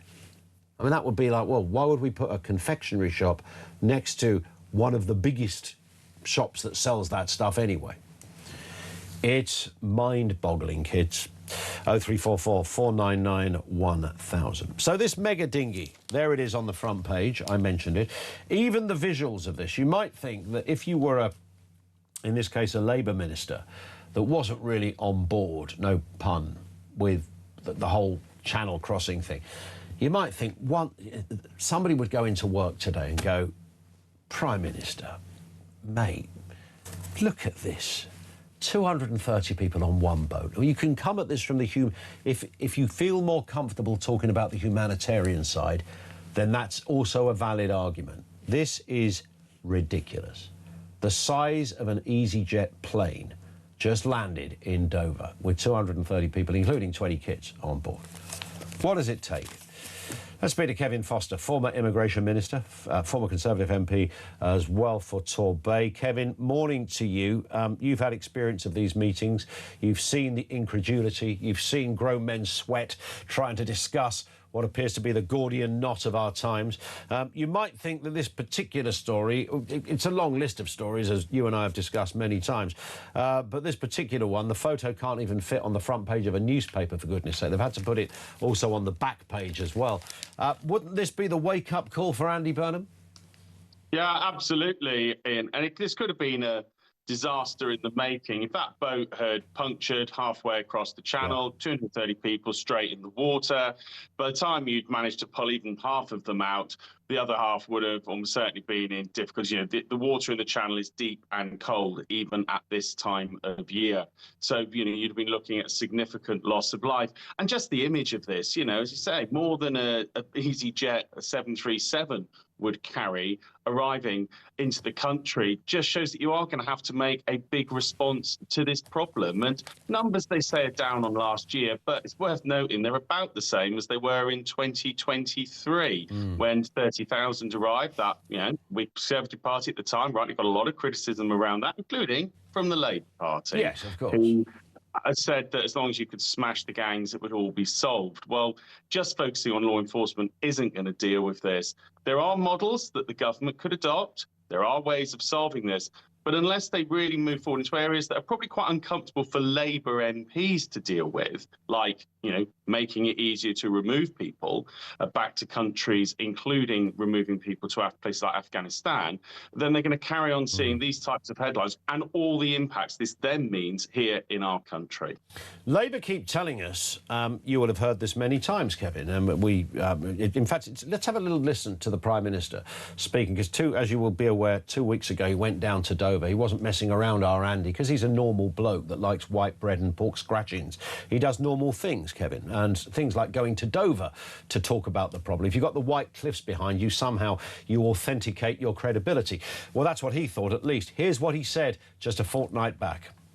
The number of crossings is down by 50% this year compared with the same period. Well, we can see him. We can't quite hear him. The number of crossings is down by 50% this year compared with the same period in 2025. And the month we've just had, July, has been the lowest number for 6 years of people crossing. So clearly progress is being made, but we're not complacent. It's why I am here. So we're just going to be relentless. People want to see this issue addressed. I heard that on the doorsteps in Makerfield. But we also need to build a system that offers safe routes for people as well, because that also takes away the selling point of the gangs. So that's a basic claim, and I've heard it repeated, Kevin, many times by ministers when they're doing the media rounds, that the reason that there are fewer boats at the moment compared to this time last year is because of what Labour are doing. And I've genuinely tried to be completely objective about this, trying to work out what it is they have specifically done that would stop a bunch of blokes who were previously intending on jumping on a boat to not jump on a boat. I cannot genuinely, again, I'm being objective, completely fair, I cannot think of a single thing they've done that would make that happen. Yeah, I think if I was to look at some things that perhaps have been done, and, you know, I'm no fan of the current government, as the intro of me would reveal, it's probably been some of the change of rhetoric, for example, and some of the changes that Shabana Mahmood has proposed bringing forward, for example, reducing the abilities on things like family reunion and other areas, which has started to reduce the incentives to cross in a small boat, but it's certainly not gone anywhere near as far enough as you'd need to go to end this problem. And just saying I'm going to be relentless, okay, great. At what? You know, what are you going to be relentless at? It's like sometimes we hear, let's declare an emergency. Okay, that's great. Yeah, let's declare an emergency. But what are you declaring the emergency to do? You know, what are you actually looking to do? Because it's easy to get a headline. It's not quite so difficult to deliver an actual solution. And I think if Andy Burnham really wanted to solve this problem, then I'd say, actually, rather than going to Dover, the places he needs to go are Australia and the United States, where you could actually see comparable countries. You know, we're not talking dictatorships here. We're talking modern democracies with good, decent human rights records, who have managed to deal with similar problems. The boats going towards Australia and the massive crossings going on of the US southern border. And neither of them have dealt with this with, like, you know, some of the headline grabbers we've heard in the last week or two, but they have dealt with a problem of their border being penetrated. And that's been a wider strategy that reduces the incentives to come and massively increases your chances of being removed. When you do that, that's when the numbers really drop down. When you were, I know I asked you this before, I'm not trying to be mischievous here, Kevin, but obviously, you know, a lot of this happened, most of this happened under the last government. You were an immigration minister. What would, I mean, were they kind of, was it almost the thick of it territory where you would sit in a room and kind of come up with ever more imaginative ideas, like an episode of Roadrunner? I think we've got, you know, you guys being the coyote trying to catch the problem. And somebody would stand there with a flip chart saying, well, we could do this, and then there's a government lawyer going, no, you can't do that. Was it, I mean, was it as basic and as crude as that? I can remember what we started to look at was what were the countries, as I've just alluded to, you know, had managed to solve a similar problem. And certainly myself, Tom Pursglove and Priti Patel, we looked at Australia. So it's actually, for example, where the Rwanda plan idea came from. Yep. We didn't just come up with that, sat in a room off the top of our heads. We looked at what Australia had done, and part of it was a third country solution. Because if you have someone arrive who you can't return to France because they refuse, and you can't return to their home country because, for example, it's a country you just can't deal with, or just point blank refuses to take returns, and in some cases you don't have too many leavers. You know, we don't do much trade with them. We don't issue many visas anyway. Where do you send them? And that's what Australia said. You know, you need to answer that question, because if you can, then you start to create more of a deterrent. You know, more people know they're going to be removed from the country. You know, they can't just think, oh, well, even if you turn my asylum claim down, you're going to be stuck with me. So we went through some of that process. I think where I'd say the problem comes is then when sometimes you're dealing with other people in government, you've thought, but my SPAD, a special advisor, political advisor, come on, I've read some sort of idea and some clever strategy. I particularly found when, for example, I didn't serve under Mr. Sunak, but, for example, he was going to declare an emergency and do some bits, and it was going to be an emergency, and he was going to treat it as an emergency. Well, that was great, but, again, it was a slogan in the way Keir Starmer was sitting there saying, I'm going to smash the gangs and just enforce the law. Sure. Law enforcement has made a difference, to be fair. You know, one of the reasons why we're seeing bigger boats is probably because of some issues now in terms of supply of outboard engines, but it hasn't fundamentally dealt with the problem that if you come to this country and you come from a country like Afghanistan, the government's clear it doesn't do returns there. It can't return someone to France, and it's got no third country agreement. which means even if your claim's turned down, we're going to be stuck with you. And that is what's really driving this crisis. Indeed. Kevin, thank you for your time. Appreciated as ever. Kevin Foster, former immigration minister under the Conservatives. I can already, whenever we talk to a Conservative Home Office minister in any respect, we always get a flurry of people go, well, hang on a second, they were literally in charge. The Navy, the government will say, that ain't going to work. We haven't got the boats, and even if we did, what are they physically going to do? No one can solve this. I swear, we're going to look back. I can almost see us all on our deathbeds going, did they ever solve the Channel? No, dear. No. Still coming. But it was 30 years ago, 50 years ago. No, still coming on the boats. They're just bigger now. They're actually ships. A load came on the Ark Royal yesterday. You kind of see it sort of unfolding in this kind of chaotic way. 0344 499 1000. We're going to take a very brief pause. Let's get a voice note on all things boat related. This comes in from James. Morning, James. Morning, Ian. It's James from Hull here. I'm a long-time listener of the show, so keep up the good work.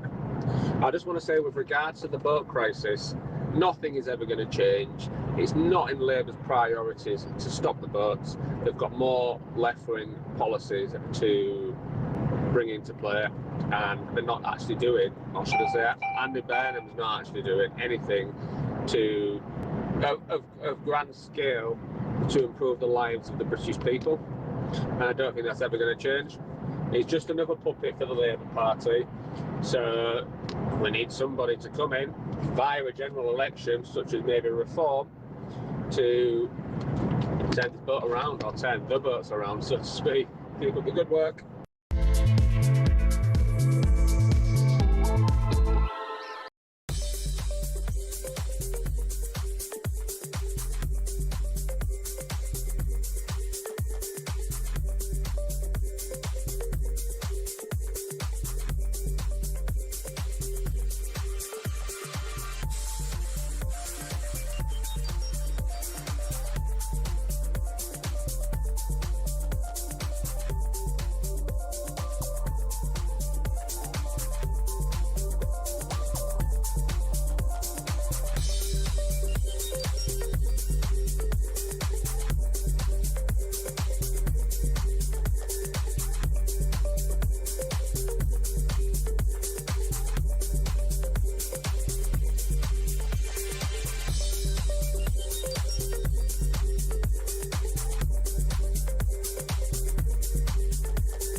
My father was born here, my mother was born here, I was born here, I consider myself British.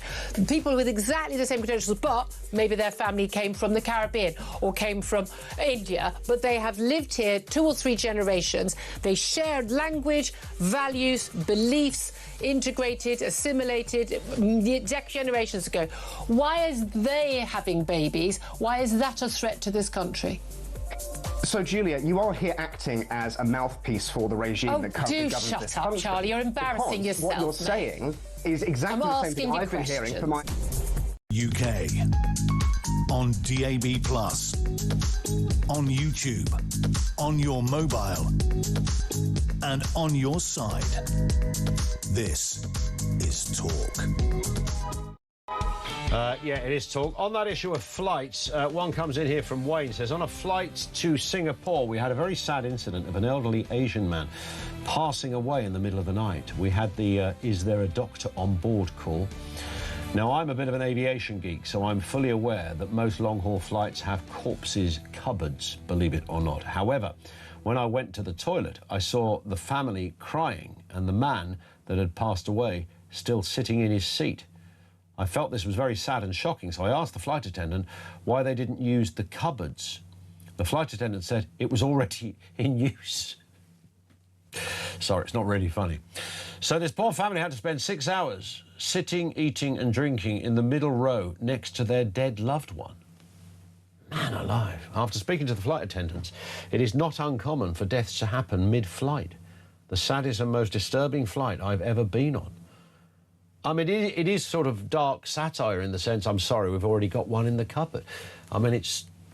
What do you do about that? I mean, do you put a... I'm not being unkind. Do you put a blanket over the deceased's head? Do you, I don't know, put a bag of crisps in their lap so it looks normal? I don't know what... I mean, at night, I suppose people might think they're asleep. Yeah, that is genuinely sad. And I mean, I appreciate, you know, the darkness and the gallows humour that I'm slightly employing here. But that is a very sad thing to happen on mid-flight.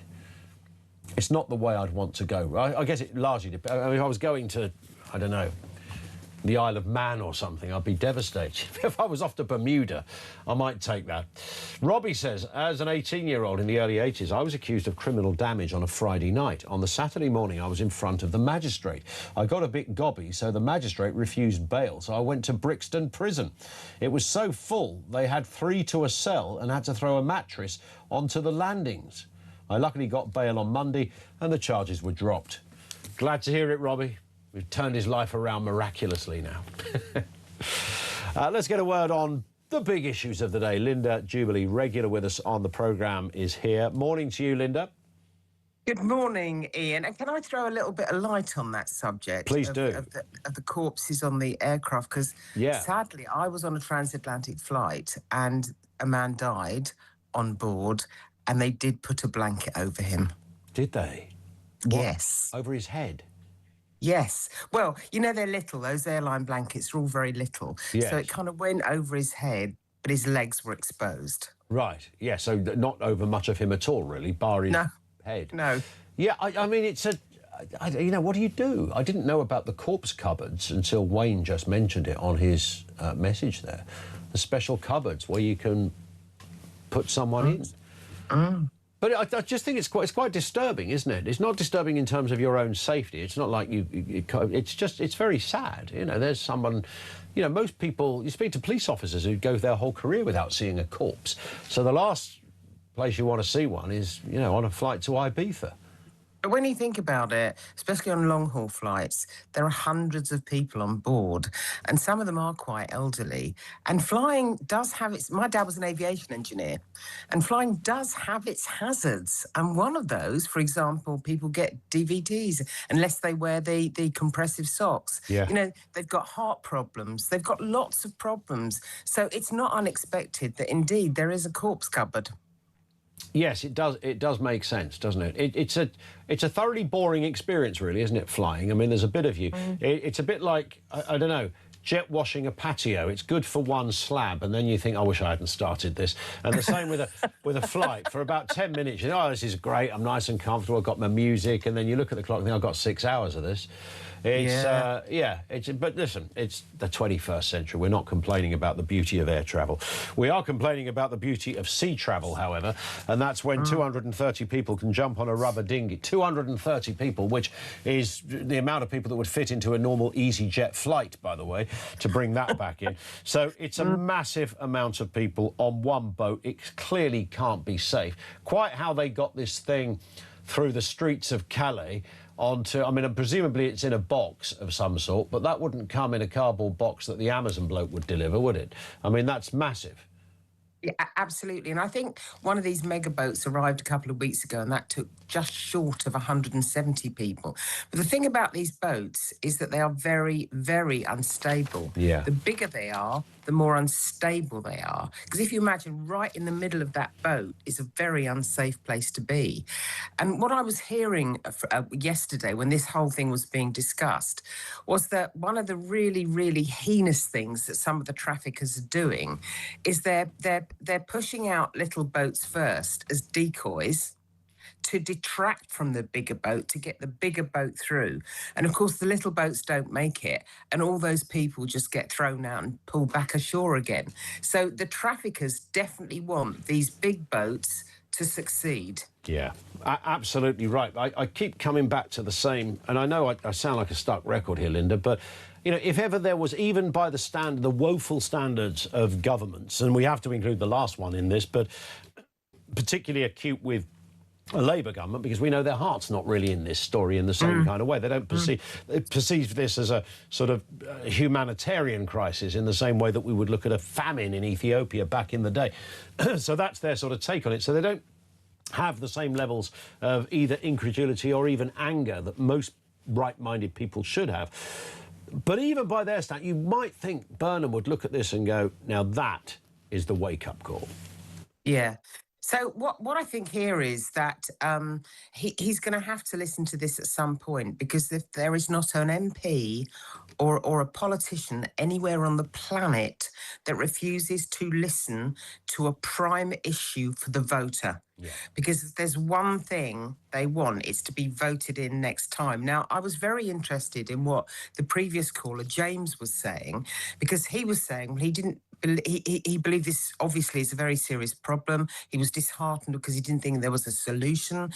He thought that Andy Burnham would be so sidetracked by his vision for this country, and he has made no secret that his vision is that this country took a wrong turn 40 years ago, and like the captain of an ocean-going liner, if you like the analogy, he simply has to turn round on its axis and get the country back again. But the fact of the matter is he's off on his listening project round the country, and there are only a few issues that really bother the public. So I'm not quite sure whether this is a cosmetic activity or not, but it's immigrants, NHS, social care, benefits and cost of living. And for many people, immigration, illegal immigrants, is at the top of that list. So he ignores it at his peril. One in a message from Gary, Linda, who puts it rather well. He says, if these boats get much bigger, they won't have to set sail from France. The migrants will be able to climb on the back of one on the beach in Calais and walk to the front to arrive on the beach in Dover. I mean, he's not far wrong on there when you look at the size of this beast that's just arrived. But you know what really worried me as well, as I was listening to an immigration official saying yesterday that actually the shortest crossings were now quite difficult for the traffickers to manage. So some of them have gone as far as Zeebrugge, and the guy was saying actually that's a death sentence, virtually a death sentence for those on board. Wow. So you can't ignore how much money is involved here for these traffickers. This is organised crime writ large across the whole of Europe. This is more important in some respects than drug trafficking. You're not wrong, Linda. Thank you very much indeed for that. This is Talk.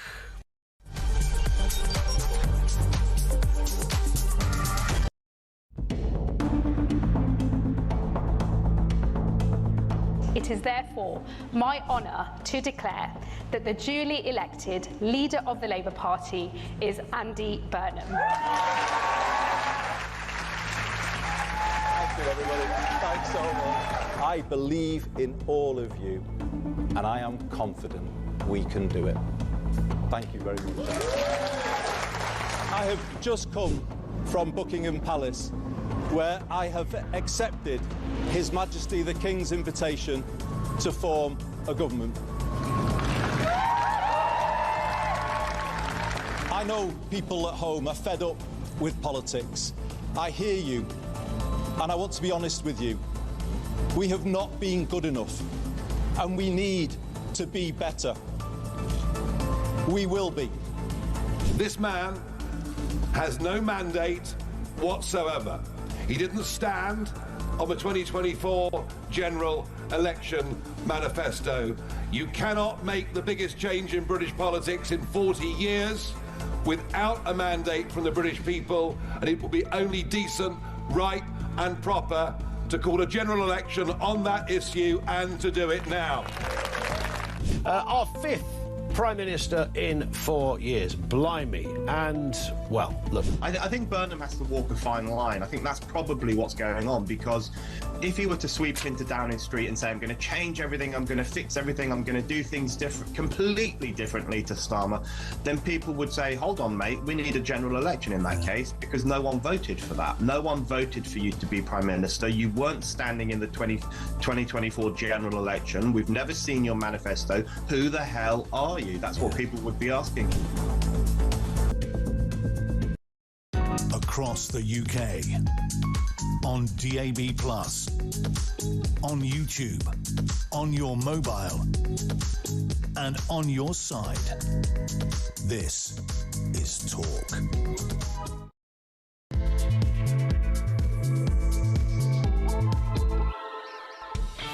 It is Talk Breakfast. Yeah, good morning. Welcome to the programme. It's a Tuesday. It's the 11th of August. Colin's in for Kyle for the remainder of this week. So much to get through, as ever, deconstructing the nonsense that is the summer news agenda. It just keeps on giving. The stories are huge, they're incredulous, and they will make you angry. This country is on, well, I wouldn't say a wobble. It's pretty much broken, but it can be fixed, we'd like to think. Let's start by looking at what appears to be the busiest rubber dinghy ever seen. 230 people crossing the channel yesterday in one boat. By the way, the total cost to you, the taxpayer, £25 million, about 106,000 quid per person. 25 million for that one boat. This is no longer a small boat crisis. These boats look like something the Navy might use when going into battle. How bad do the visuals have to get before the Prime Minister says, do you know what, I'm going to do something about this?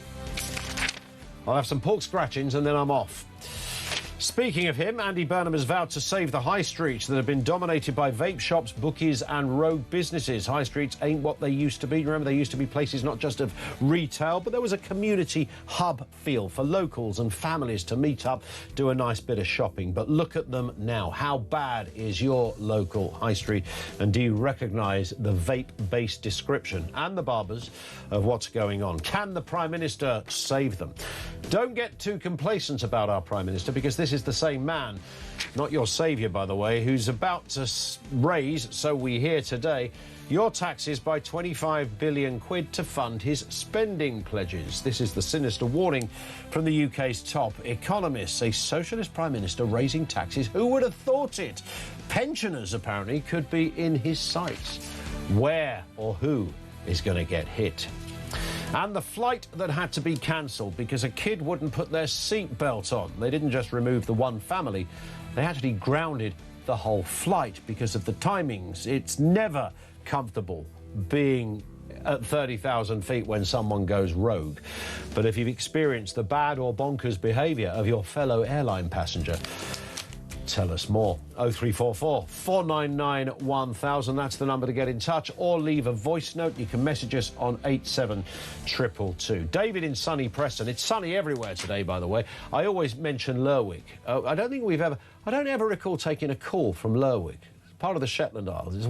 When you watch the news, it's the most northerly point that gets mentioned on the weather map. So it's right up there. I mean, it has very long, light days and I think equally very dark winters. So it's got that kind of... It's nearer Scandinavia than it is many parts of the UK. But it always seems to be a perpetual 14 degrees there. So when it's 35 in Manchester or London, it's 14 degrees in Lerwick. If you were in Lerwick, I'd love to hear from you. I don't know whether anyone has ever contacted us from that part of the... We've had calls from the Shetland Islands, I'm sure we have. Do let us know. But yeah, it's going to be an absolute beauty out there today. But, of course, it's going to get hotter. It means we are officially still... The drought extended to cover almost 3/4 of England alone, as officials warn record-breaking conditions are worsening. 27 million people face water restrictions. I think it was yesterday we talked about car washes and swimming pools being affected by this as well. We're surrounded by flipping water, by the way. We are an island. It's got a lot of water around us, by definition of being an island. The solar eclipse to give brief respite from the heat wave. How brief would that be? How long does a solar eclipse... Is this tomorrow, that eclipse thing? So you get 6 o'clock tomorrow evening, you get 2 minutes of no sunshine. Is that respite? Would you call that respite? Oh, it's right cooled down in here, Harry, isn't it? Yeah, bit of eclipse, love. Really? That's called nighttime. It cools down anyway. Even on a hot day, it cools down. Am I the only bloke? Am I the only person that isn't that bothered about an eclipse? I mean, some people go, oh my God, there's an eclipse. Have you seen it? No, I didn't really notice. I was in the loo at the time, or watching the EastEnders omnibus. I don't know, whatever I was doing. I will be there for that. Have we got goggles, by the way, in this building? Because you're meant to be wearing goggles. You don't look at the sun. because you take your eyeballs out, apparently. It's like a furnace up there, by definition. Let's get a word from Sarah Pochin, Reform MP for Runcorn and Helsby. Sarah, good morning to you.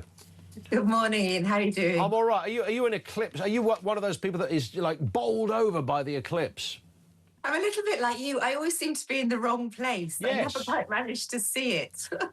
I don't ever recall a moment where 1 minute it was light and then it was dark. I know it's not fully dark, but it goes a bit moody, doesn't it? Apparently a bit grey. I honestly can't... People keep going, do you remember the one in 2024? And I go, no, I don't. Well, I'm going to be down on the south coast, so I'm hoping that as I look out to sea at about 7 o'clock tomorrow night, I will see my first eclipse properly and be totally bowled over by it. You won't see a solar eclipse. You'll see 230 people on a 49-foot boat, Sarah. That's what you're more likely to see on the south coast. Well, look, it's so frightening now, isn't it? That would cause an eclipse in itself, wouldn't it? How far do the people of this country... how far are we going to push the people of this country until the government does something about it? And their rhetoric about, oh, well, the numbers have gone down in the last year, in the last 2 years since the Labour government. Look, the evidence is in front of our eyes. That's a boat with 230 people on it. We don't know who on that boat has criminal records. We don't know who on that boat is potentially looking at this country through terrorist eyes, through terrorist groups. We don't know who is coming into this country. And Andy Burnham has done nothing to tell the people what he is going to do about this problem. It's not a problem, it's a crisis. You might think, and I keep labouring this point this morning, Sarah, and I appreciate I'm on a hiding to nothing with this, but you might think even by, you know, the previous government were rubbish at this. This government are arguably even worse because we know that politically they're not really engaged in this subject. Their weather vane never points to this kind of area of something that they would get animated about. But you might think this would be the moment, wouldn't it? This would be the moment when somebody would knock on the Prime Minister's door in Downing Street and say, Prime Minister, I've got to wake you up in the middle of the night to tell you that a boat with 230 people on it, 20 of them were children.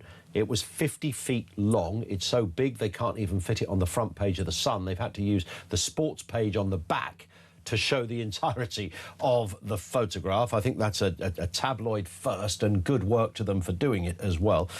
It's more people than would arrive on an EasyJet flight into an airport, and it's going to cost the taxpayer £25 million. You might think, with all of that information, the Prime Minister would be sort of dragged out of bed, essentially, to address the crisis in the House of Commons for an emergency. You know, it's got that bad, now we're going to act. But I mean, don't hold your breath on this, Sarah. I don't imagine we'll hear a squeak from Andy Burnham. And in the meantime, of course, he's been here in the job for 2 or 3 weeks now, one of which he was on holiday whilst this national emergency is unfolding. And Reform have been very, very clear about what our policy is on this situation. We will get the Navy in the Channel. These boats will not reach our shores. What you're looking at there in that picture is a humanitarian crisis, and we are well within our rights to return that boat to the shores from which it left, which is France. There's 20 kids on this boat as well, just to give it an even more dramatic and troubling bit of information. I mean, this is no place for, you know, these boats. I don't imagine the people that are, do you call it piloting a boat? I actually think you do somehow. I don't imagine these are nautical experts in any shape or form. People have got their legs hanging out, dipped into the water. Yes, it was calm across the channel because there's been no wind and the weather's been fantastic. So in that respect, they were lucky, but lucky is the word here. I mean, this is a dangerous crossing for all manner of reasons. It's no place for anyone, certainly no place for 20 children. But look, I saw pictures there and I felt quite sickened by a picture of, 230 men, and one of them, or two of them, were holding up a very, very young child, a young baby. Now, look, you know, call me cynical, but that looked very, very sort of staged and rather propaganda-ish to me, because we know, we've been over to Calais, as have so many of your reporters, had a look at these camps, and we've seen that, you know, on one side of the road there's camps with women and children, and on the other side there's camps with many, many more young men, and they are the ones that are heading over to this country. The women and children, generally speaking, get left behind in Calais. We've seen it with our own eyes. You know, Reform have sent a delegation over, so we do know that we can talk from experience. So, you know, I feel very cynical about seeing something like that poor child, that poor baby being held up by these young men, almost as a trophy, saying, look, you know, you have to let us in. Yeah. We, of course, are left in this perilous situation where the numbers are likely to go up. Andy Burnham, by the way, as you will have noticed, Sarah, is claiming some sort of victory on behalf of his party, saying, well, under Labour's initiatives, the number of people coming in has gone down. I think the reality is across the entirety of Europe, numbers have slightly gone down. It does this from time to time. I can't think of a single Labour initiative that would have seriously, that anyone with a straight face could argue it was because of what we did. What was it, the one-in, one-out policy? Seriously? They've done nothing on this, and I think that's a fair and objective assessment. And the British people know that. We're not fools. You know, I knock on endless doors, particularly at the moment, and the number one issue is immigration. It's the way it is. Andy Burnham can dress it up that his £2 cap on bus fares is going to save the nation, or his 86 pence a week saving on fuel bills is going to save the nation. Look, the point is, this is the biggest national emergency crisis this country has been facing for decades, because it affects everything else. It affects the money in people's pockets. Yeah. And The Sun this morning has said this one boat will cost the taxpayer north of £25 million because of all the add-on costs of housing these people, feeding these people, etc. But look, the point is, you stop these boats, then suddenly that £25 million becomes available for other things, for helping the British. And let's move on to this tax situation which Andy Burnham is facing. Socialism is about taxing, it's about spending other people's money until the country goes bankrupt. And that appears to be the problem here, because we've got projections from many economists saying that he's about to hike taxes by, and it's not an insignificant amount, £25 billion. I don't know what or who you have to tax to raise that kind of money. It is a sort of, as you rightly say, Sarah, it's a kind of socialist way of doing things. It's how it's always worked. You inevitably end up skint. You can only do it with other people's money because governments don't have their own money. Pensioners, we're told, could be in their sights. I mean, look, he's a man that's talked about fundamental change, not just a few tweaks here. He's done a few tweaks in the first couple of weeks, but he's talking about a change in the entire system. I think we should be worried. We should be very worried. And as I say, socialism is about quashing all aspiration, all desire for growth, all desire for people to better themselves. Socialism is about controlling the population by keeping them down. And already with this Labour government's policies of increasing business national insurance rates, increasing minimum wages, and increasing the whole risk of employing young people, they have decimated the youth employment market. I have businesses talking to me in my constituency of Runcorn and Helsby on a daily basis saying they are no longer doing apprenticeship schemes. But, you know, not only that, they're reluctant to expand. That is real life, frontline stories, experiences of what the effect of socialism and tax is. And on that point, Sarah, it's a profound one to finish on. Thank you, as ever, for your time. Have a wonderful day. It's going to be beautiful and sunny wherever you are in the UK. Sarah Pochin, Reform MP for Runcorn and Helsby. Thank you to her. Jane says, back towards... this is the solar eclipse thing. Have your back towards the sun, phone on selfie mode, hold the phone in front of you and record. Simple as a pimple, says Jane. In the 90s, it went dark and the birds went to sleep. Are birds that stupid that they actually went to sleep for what? Like Christian says yes. I mean, it was a bit of short sleep, wasn't it? Because no sooner had they dropped off than it would have been light again, I would have assumed. I heard somebody talking about using a sieve. I think I was watching one of the breakfast TV shows. If you use a sieve, you have your back to the sun, you use a sieve, and then you put the sieve towards the sun and a piece of paper on a table in front of you, or however you want to place it, maybe on an easel, and it will reflect through the little gaps in the sieve the various shapes of the eclipse. That sounds like a lot of faff to me. My sieve is always in use. It's always sort of pasta-ridden and ready for a wash. So, and as soon as I've washed it, it's back in the drink again. So my sieve's probably not available. It sounds like a lot of faff. Pat's in Suffolk. Back to that issue of planes. Pat, what have you got for us? Morning. Good morning, Ian. Yeah, I am a army brat, and I was born in Malaya, 1956. Okay.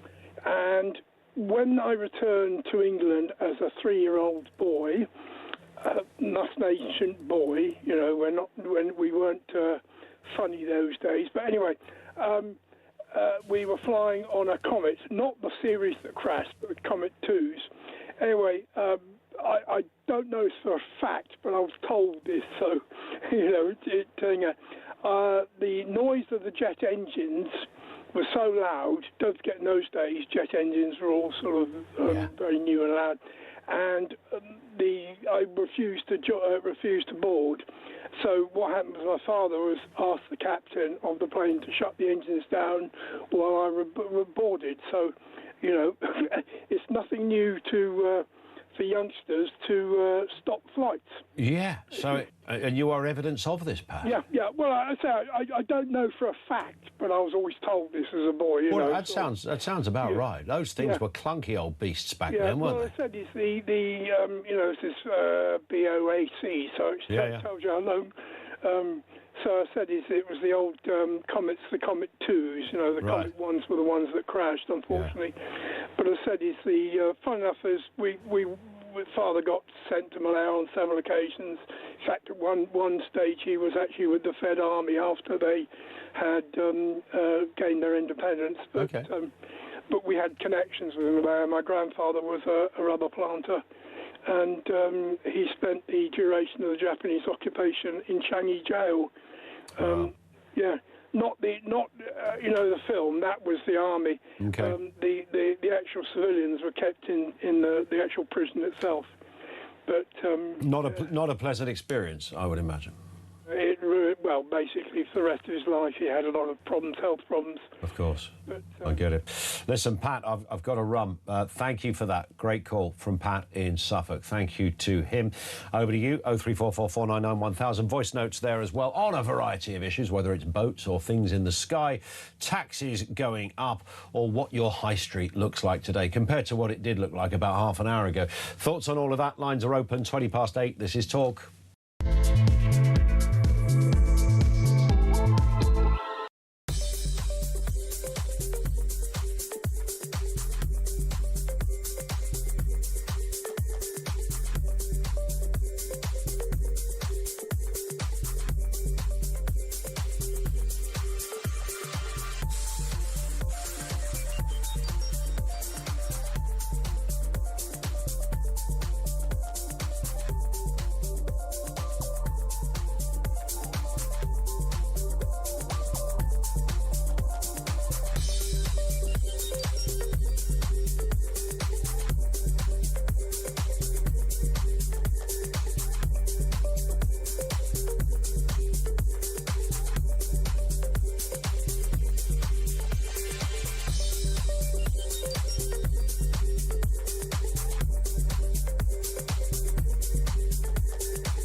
The Crown is facing its gravest test in decades, and the royal tea from Talk is your front row seat.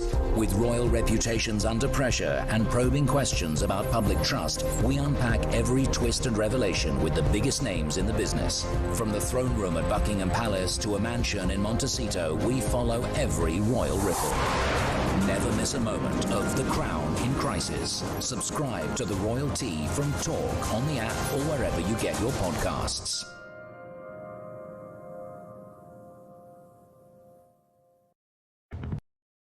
Across the UK, on DAB+, on YouTube, on your mobile, and on your side. This is Talk. It is Talk, 8:25. Lots of comment coming in from you. Don in Chelmsford says, we were talking about the Shetland Isles and Lerwick, which is the sort of, I think I'm right in saying, as north as it gets, where it's perpetually 14 degrees, it seems, in the summer months. Don says, according to Anne Cleeve's Shetland novels, it's cold, damp and foggy in winter. Thick jumpers and beards are obligatory. It stays light at night in the summer, but nevertheless a magical place, with no illegal boat migrants either. There you go. It probably is, I would imagine. There's, 6,000 people live there or something in Lerwick. Is that about right? You would stand a good chance of knowing everybody you bump into, wouldn't you, wherever you go. But I bet the pubs are fun. I'd like to think the community is incredible. And fishing, of course, central to everything. Now, Andy Burnham is confident he can stop the release of PC Andrew Harper's Killers. That story has dominated this early release programme. Yesterday they were saying, well, we can't just not release them. Anyone else has been charged with manslaughter that's on early release. We'd have to also not release them either. Is that really the only option? Kieran Mullen, MP, Shadow Justice Minister and Conservative MP for Bexhill and Battle is with us. Kieran, good morning to you. Good morning. Thanks for having me. So that seems to be the government's position, certainly as I heard it last, although we're saying Mr Burnham is confident he can do something about this. But we certainly heard that yesterday the government can't simply pick one case and ignore the others. I'm not sure. Is that set in law? Well, the first thing I'd like to say is, as you said, this is the case compared to yesterday, today. But a few days ago, we had this exact same thing. There was a briefing saying that we can't do it, then we can do it. And the people I feel for in all this are, of course, PC Harper's family, who are being pulled from pillar to post with various government people anonymously briefing through the press what they may or may not do about it. That must just be awful for them. And they know they've got an enormous amount of support amongst the public. I think almost 1 million people now have signed the petition saying that they shouldn't be released. Yeah. I mean, our petition has been clear from the start. So when this bill was first passed many months ago, we put down an amendment, an attempt to change the bill to say that we should be excluding rapists, paedophiles, killers, all these sorts of people from early release. And I think that's where the public will be on this issue. Why would any of these sorts of horrendous criminals being let out of prison earlier? And we still think that that's what we should be doing. We shouldn't be letting anybody that's killed somebody else out of prison earlier. The PC Harper case, quite rightly, has got the public's mood, the public's attention. There'll be families all over the country who have never been in the press, who don't have a public profile, whose relative was killed, who are going to be wondering what's happening with their person that killed their loved one. It's terrible. It is terrible. Well, literally as we started speaking, we've just heard this news that has just broken, so this may not have caught up with even a man of your standing, Kieran. It is this. PC Andrew Harper's Killers will now be kept in prison. Angela Rayner has confirmed this, the Number 10 U-turn, after a solution was identified. I have no idea why it fell to Angela Rayner to release this news, but it did. She said that Justice Secretary Alex Norris will announce how the government will exempt the killers of PC Andrew Harper and other serious criminals from its early release scheme when Parliament returns in September. I think obviously we welcome that news, but it does say in that statement, Kieran, the killers of PC Andrew Harper and other serious criminals. So presumably they've had to include others that were earmarked for early release who no longer will be, because they can't simply pick and choose, which I struggle to believe, but that's it. So good news all round in one respect. Yes, I mean, good news in principle, and this is the first time I think we've had any official statement to say that their position. So it must be quite hard for them to draw back from that. But again, we've still got weeks of the family not knowing what's going to happen. As I said, there will be families at home who've been the victim of serious violent criminals. Sure. They'll be spending the next few weeks thinking, well, are we going to be included? Are we not going to be included? And they've had months and months to think through how this bill is going to work. And what I found frustrating is they told us initially there was absolutely no way they could exempt rapists, for example, that if we exempt rapists, then the prisons would be overrun. It would be impossible to do. And now they could exempt rapists. And there are other people that aren't included. We had some victims, Kemi and I sat down with, did a press conference with these amazing women who spoke out about their experiences. It turns out one of those ladies, because the perpetrator in her case was convicted of an older sexual offence, indecent insult, we're not sure if they're going to be included or not. It's a complete mess. We're very clear we need to be building more prisons, deporting more foreign offenders, and if necessary, renting prison space abroad. That's the solution to this issue. And this government's got the whole weight of government behind it, £1 trillion of public spending and all those civil servants, and they can't seem to organise themselves to decide about a major policy that they've worked on for months and months and months. It does seem extraordinary. And again, we're not North Korea, so we don't have governments dictating prison sentences and what happens in a courtroom. That's independent, and thank goodness for that. But with something like early release, which is a very specific, almost an emergency measure taking place, I would have thought that early release can only work literally on a pick and choose basis. You would simply look at individuals, that person, regardless of whether they've technically committed the same offence. You might look at somebody and say, well, that person did this and that person did that. It's surely, in an emergency situation such as this, you would think it would fall to the government. I don't think there's anything in law that says if you release somebody early of this crime, then you have to release everybody early of this crime. I mean, two things to say. One of the things that I found most frustrating about this is the government have successfully persuaded people that this is an emergency programme. Actually, one of the reasons why we fought it so hard is that this is a permanent, long-term change to our justice system. And so when they're thinking about this, they're thinking about, well, if we allow these people out, if we keep these people in, what's the consequences 5-10 years from now? And we're clear that on a permanent basis, these people should definitely not be getting out earlier. I think it's true to say that if you let you have to have a fair system. You have to have a system that you can explain and is fair to people. So if you just randomly pick a person because they're in the headlines, then that does potentially leave you open to legal challenge, because someone else can say, well, why wasn't I included? But that's why our solution is quite clear. We shouldn't be letting any of the people responsible for manslaughter, serious violent crimes, sexual offences, because at other times, it's true, my government, when we were last in, and the Labour government before then, there has been pressures on prison capacity, and then genuine early release schemes that are short term for that purpose tend to exclude, well, they've always excluded these sorts of people. So Labour have done two things differently. One, they made this a permanent change, and they didn't choose to exclude the sorts of offenders that your viewers and listeners would always think, of course, you can't let those people out of prison earlier. Indeed, and I think it was only yesterday that the Conservatives identified the sort of recidivism problem as well, with potentially, I think, 90,000 more crimes committed as a result of people being released from jail, which sort of slightly highlights the rather counterproductive nature of this. Yeah, I mean, prison works when people are recurrent and serious offenders, and when it comes to sexual offenders that we know pattern of offending often escalates, so they get worse and worse because it's a sexual compulsion. You know, how do you can't send someone on a course to stop them no longer being attracted to children and wanting to sexually assault women. These people need to be kept in prison for as long as we can keep them there, and that's what the victims were telling us, that they felt it wasn't safe, not just for them, some of whom the offenders they knew and were part of their families or their wider family network, but for other women that are on the streets. We saw that horrific case in the news this week where I think the Metropolitan Police have let themselves down very badly with that offender who was being pursued for various different offences. It wasn't pursued properly. He was suspected of being responsible for one murder. Turns out he was actually responsible for another murder, and they look back at that case. I mean, these are horrendous offenders. And actually what Labour said from the start when it came to this law of changing all this, they said that no serious offenders were going to be included. They said none of them were. The most serious offenders would be excluded. And we said at the time that was not true, and it's taken victims speaking out about their offenders to prove that it wasn't true. Indeed. A word while you're with us, Kieran, just finally, this mega boat that arrived arrived yesterday over there on the south coast. This was absolutely huge. Nothing has been seen like this before. 230 migrants on one boat. It's pretty much 50 feet long. The cost to the taxpayer, 25 million quid. The craft holds more than an EasyJet flight, which gives some people an idea of just how vast this is.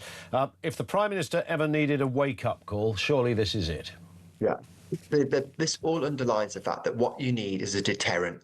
You can do all the work you like in the Channel, persuading the French to do more or less, trying to discourage people. But at the end of the day, if people know that if they get here, they get to stay, they will keep finding new and different ways to get to this country, new tactics. The people smuggling gangs are going to carry on trying new things. We've already seen reports of them moving further down the coast. This point you've made about this mega boat, people have to know that if they come here, they don't get to stay, and you remove the incentive. And that's our clear policy. Take us out of the ECHR, make it clear if you come here illegally, you do not get to stay. You either get sent back to the country you came from or to another third country. The only country in the world that's tackled this problem successfully is Australia, and that's exactly what they did. They had a more than a 90% drop in the crossings when they said if you come here, you don't stay, and they enforced that. That's our clear policy, and Labour need to wake up to the fact that that is the only way they're going to stop this problem, and the public expect them to do that.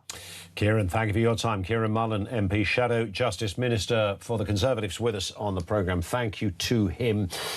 Jason in Market Harbour says, morning, Ian. It's like Groundhog Day with the migrant debate. Wake up and smell the roses. It's all being done on purpose. When you see the light, you'll start asking the right questions. Why does our government and elected leaders want to destroy our country? It's not rocket science. Stop all benefits to migrants, both legal and illegal. Stop free legal aid to migrants. Detain and deport all illegal migrants. 5 years mandatory prison sentence, and attain all personal assets of any landlord or business that provide homes and employment to illegal migrants. I hear that argument quite a lot. Interestingly, when we talk about is it being done by design, this argument takes you there, okay? It takes you to a place you wouldn't previously have looked at, because it's so unbelievable. It's so unfathomable. And in the absence of any other logic, why would somebody like Jason and others not gravitate to that belief? It has to be. Since 2018, which in relative terms is about half an hour ago, over 200,000 people have made the journey. This is just on boats, OK? Not forget the ones in the backs of lorries, those that have snuck in, overstayed their visas, students, whatever, whoever it happened to be. 200,000 people, nudging towards 250,000 people, have made that journey across the Channel. Now, have we got... I heard a bit of a debate yesterday about the benefits of migration, OK? Now, it's a silly question in many respects to ask, because you have to define what do you mean by migration. Is it the neurosurgeon that's flown over from Lagos to help operate on people's brains? Well, that's fine. Bring that man in and anyone else with those qualifications. The IT or AI experts that can take this country to become the leader of the new technological world. All of that, yeah, that's fine. We're not talking about, we know we're not talking about that. We're talking about these characters that come over on a boat. Is anyone going to tell me with a straight face that among those 200,000, and the smart money suggests most of those people are still here, what would be the net contribution, if you had to ask this question, the net contribution of those 200,000 people to this country, to our economy? Look, we all know the answer, but that surely is a legit question. So even if you wanted to look at this just from the economics, nothing stacks up. It is bamboozling in the extreme. But you know what? I don't think it's by design. There's some inevitables going on, and it starts really, we spoke to the Italian ambassador yesterday, the former ambassador who is Italian, about this thing. There is particularly an African issue with migration and jobs and their economy feeding into Europe. Our political masters aren't clever enough to concoct any kind of deliberate plan. They really are. Because if they had concocted it, it would be a disaster. This thing is working quite well for the migrants. 0344 499 1000. Quick word from Paul in Brighton on the mega dinghy. What have you got for us, Paul? Morning. Yeah, good morning, Ian. Hi. Well, you mentioned that this mega dinghy would be the wake-up call, but with respect, Ian, I think everyone's overlooking the wake-up calls that we've had previously, i.e.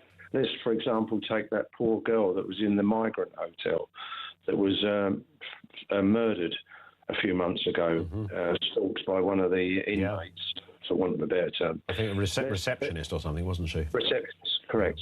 What about the wake-up call that we had recently on Brighton Beach, where 3 illegal migrants abused and raped a poor woman? Yeah. Also, in recent weeks, I don't know if this has been reported, you're aware of the reports, but in Brighton, we've had 3 further rapes on Brighton Beach in a 2-week period. Now, I'm not saying these are illegal migrants. Not all the names have been released of the supposed perpetrators, but one name has been released, and it certainly doesn't sound like John Smith to me. Yeah. I'm not being flippant here. No, I know you're not. And of course, it's not as if we don't have. And you've just quoted some very tragic and horrific, high-profile examples, and there are many more. You're absolutely bang on. They should be the wake-up calls. I mean, I just mentioned the overarching figure, Paul. You might have heard me say over 200,000 people. Is that in itself not a wake-up call? Are the various crimes, even if they are a small percentage, doesn't matter. We're asking the British public to play Russian roulette with 230 people. I don't struggle to understand that of 230 people on a boat, 200 of them, 210 of them are probably perfectly law-abiding people. But I just don't know which ones, and neither does anyone else. No, correct, but if we drew a line and wrote down all our problems in this country, housing, criminality, problems on the high street, you mentioned earlier, vape shops, suspicious barber shops, releasing prisoners from prison, overcrowding prisons, the economy, etc., etc. Where else do I go with all this? There's the NHS, endless schools, list, places, schools, potholes in the roads. Yeah. You know, queuing at the Dartford Tunnel because there's too many cars on the road. Where does this all stem from? It stems from, if you drew a line on the top of the pyramid, it would be too many people for our small country. So.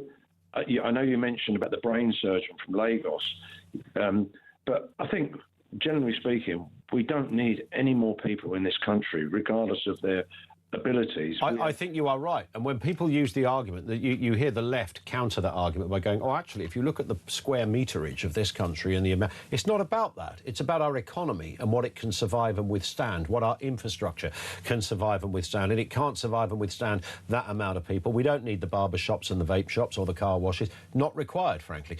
Paul, thank you very much indeed for that. Great points from Paul in Brighton. 20 to 9. This is Talk.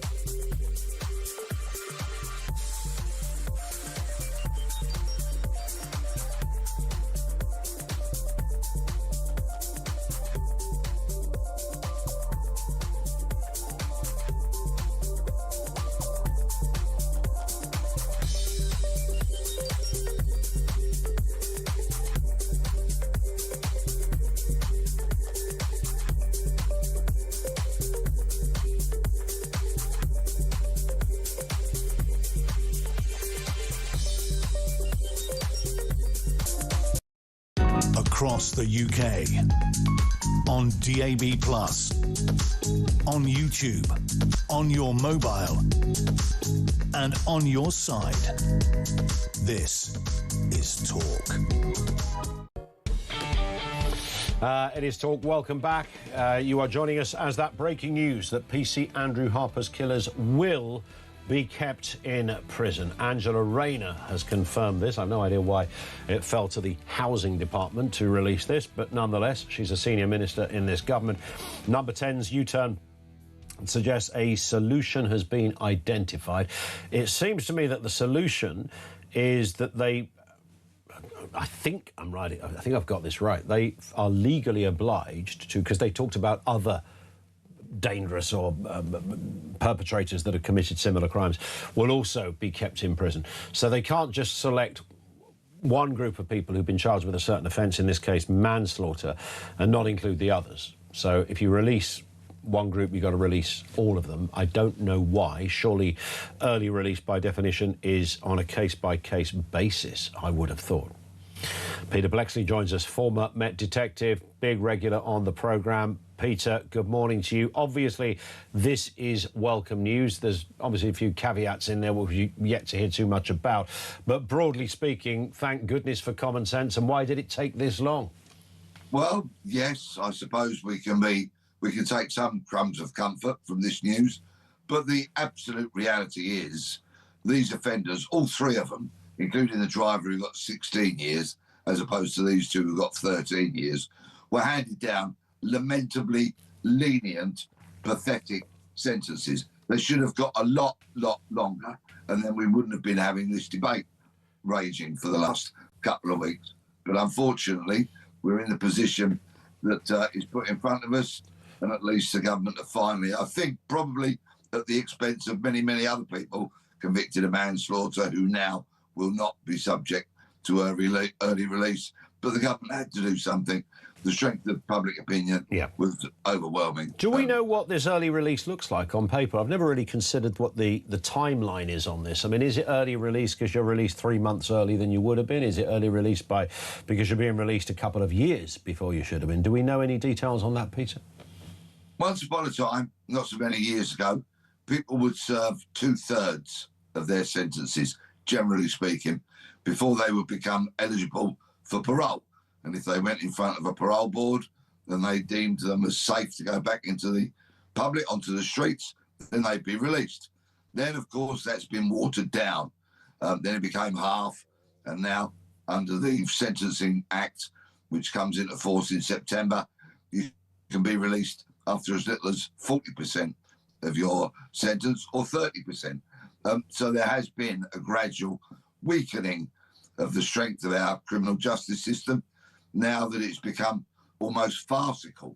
But of course, the government will tell you that's very necessary because of the prison overcrowding situation, which is dire, unfortunately.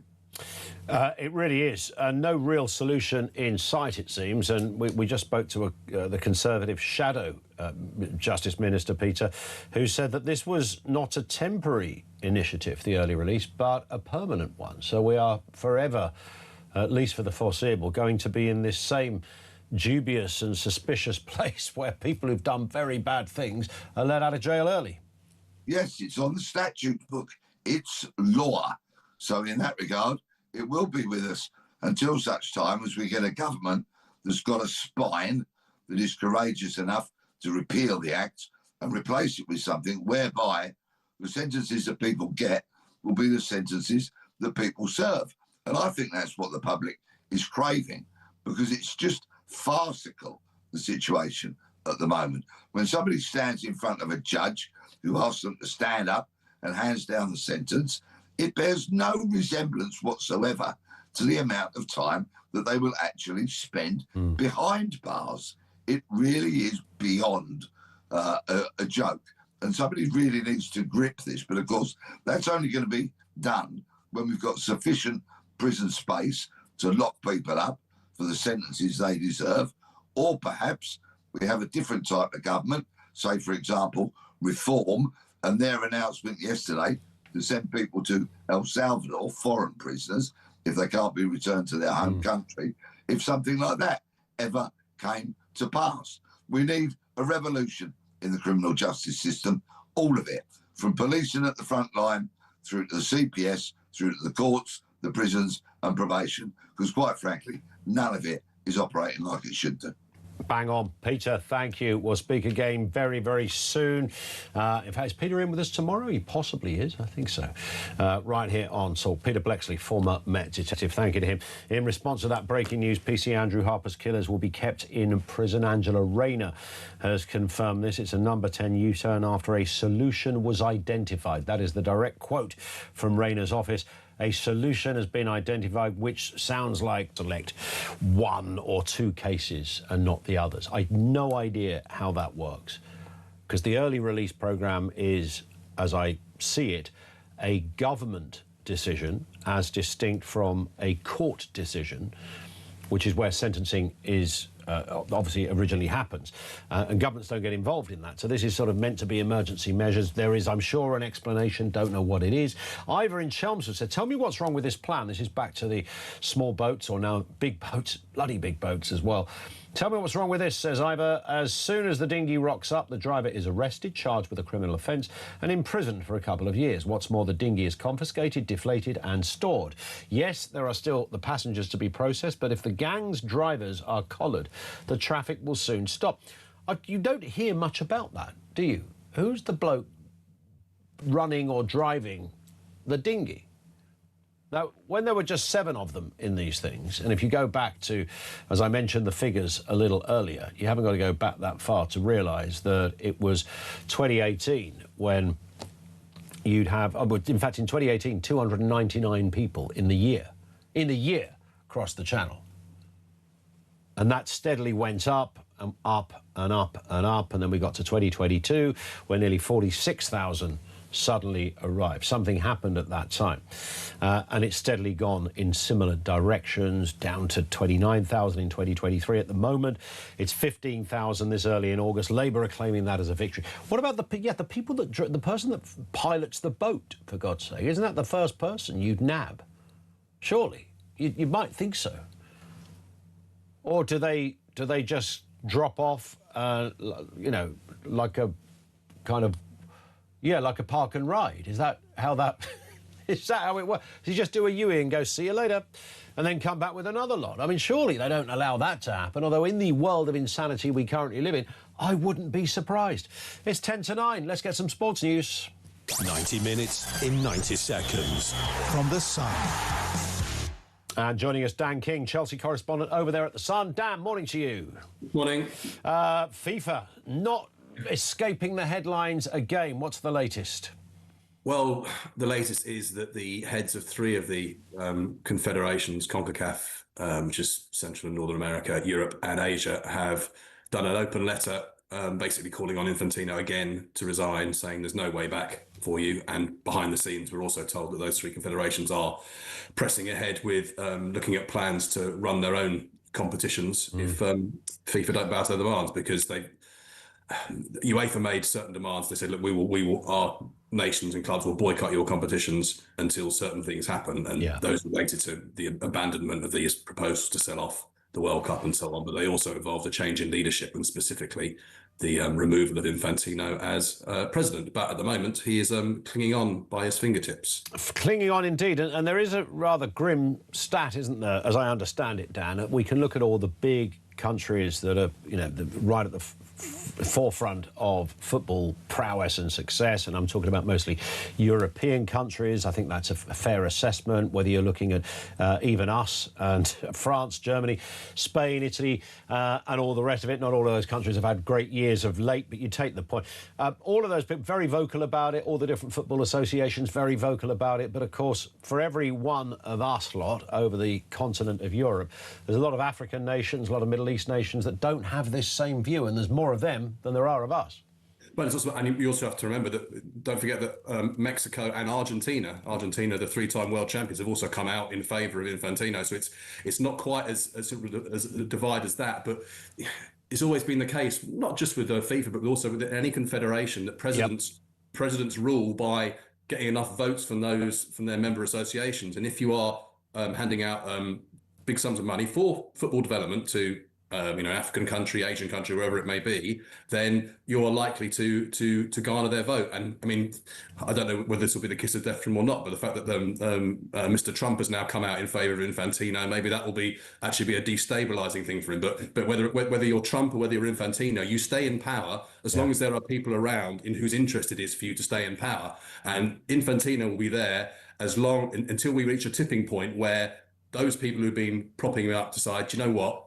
This guy is now more trouble than he's worth. Whether that's going to arrive this week, whether it's going to arrive before the start of next month's Under-20 Women's World Cup, We don't know, but these people only survive in power as long as the people who've got vested interests let them. So let's see whether it will happen or not. Yeah, and no surprise to me that Argentina would be backing this man. Just saying. Let's look at this Netflix documentary. A man who I would consider, as a Chelsea fan, to have a certain amount of hero status over there at the bridge. Jose Mourinho. It's a new Netflix documentary that is really painting a picture of a sort of slightly sad man consumed by football. Would you share that assessment? What are you making of this? Well, yes, I think that the very successful managers, and whatever you think of his more recent history, Mourinho is one of the most successful managers of the modern era. Full stop. Yeah. You mean generally or of Chelsea? Well, no, generally. Generally, he's won leagues and Champions Leagues, different. He's won Champions Leagues.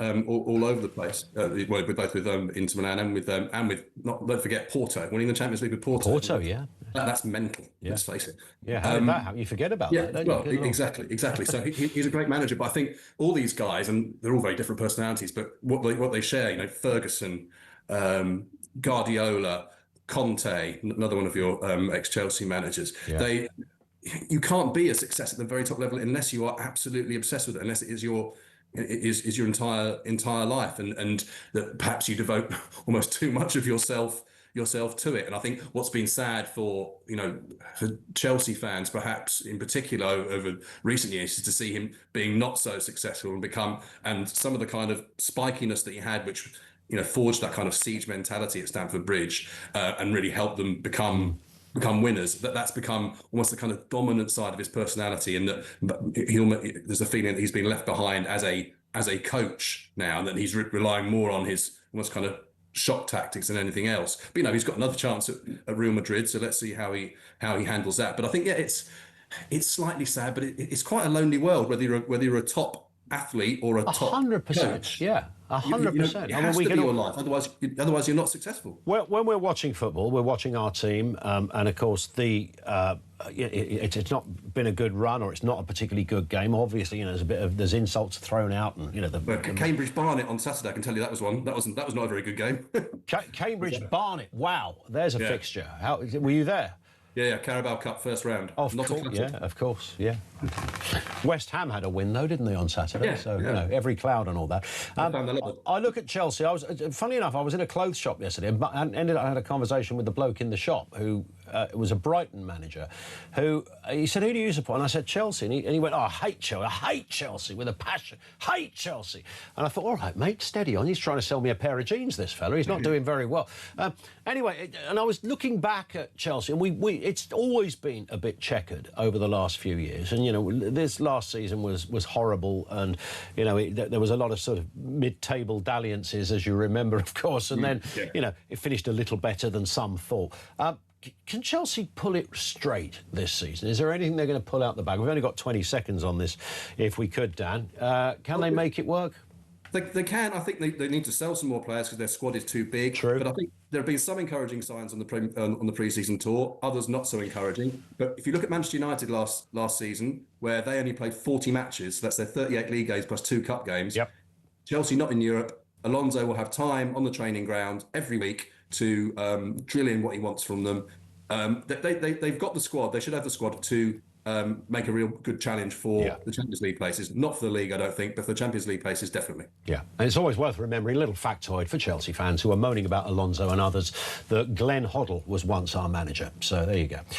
Listen, great to have you on, Dan. Thank you. Dan King, Chelsea correspondent over there at The Sun. Thank you to him. News at 9 coming next.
sex spaces on biological sex. Yeah. And therefore you cannot have people going into a women's space, which is for women only, who is not a biological woman. I was wondering whether that interview was conducted on April Fool's Day, because I think it was a new low in the sort of... A new low for low? A new low for low, because, I mean, just the absurdity of not being able to ask a very basic question about the monarch of our country.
Across the UK, on DAB+, on YouTube, on your mobile, and on your side.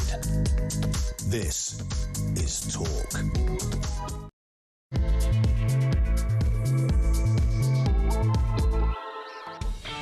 Yeah, good morning. It is Talk Breakfast. Welcome along. It's a Tuesday. It's is it the 11th? I think it is, of August. Summertime well and truly with us. A heat wave is on its way for most parts of the country. Not everywhere, of course. It's Collins in for Kyle on Talk Breakfast. So much to get through. Deconstructing the rather dubious and strange and the nonsense news agenda that seems to fall upon us on a daily basis. A confusing picture of unfathomable decisions and events. Groundhog Day just had some booster rockets added to it, courtesy of the world's busiest rubber dinghy. 230 people crossing the channel yesterday on one boat. The total cost to you, the taxpayer, £25 million. There is no longer a small boat crisis. These boats look like something the Royal Navy might have used to go into battle with. How bad do the visuals at least have to get before the Prime Minister says, I think we need to do something about this? We'll talk more about that and your comments along the way as well. Also, Andy Burnham vowing to save our high streets that's been dominated by vape shops, bookies and rogue businesses. High streets ain't what they used to be. They used to not only be places of retail, of course, but community hubs for locals and families for a nice, relaxing afternoon shop. But look at them now. They are a mess. How bad is your local high street? And can Andy Burnham save it? This is the same man, by the way. There's not a saviour of the economy, because we understand he's going to raise taxes by £25 billion to fund his spending pledges. This is a sinister warning from the UK's top economists. A socialist MP raising taxes, surely not. Who'd have thought it? We hear that pensioners could be in his sights.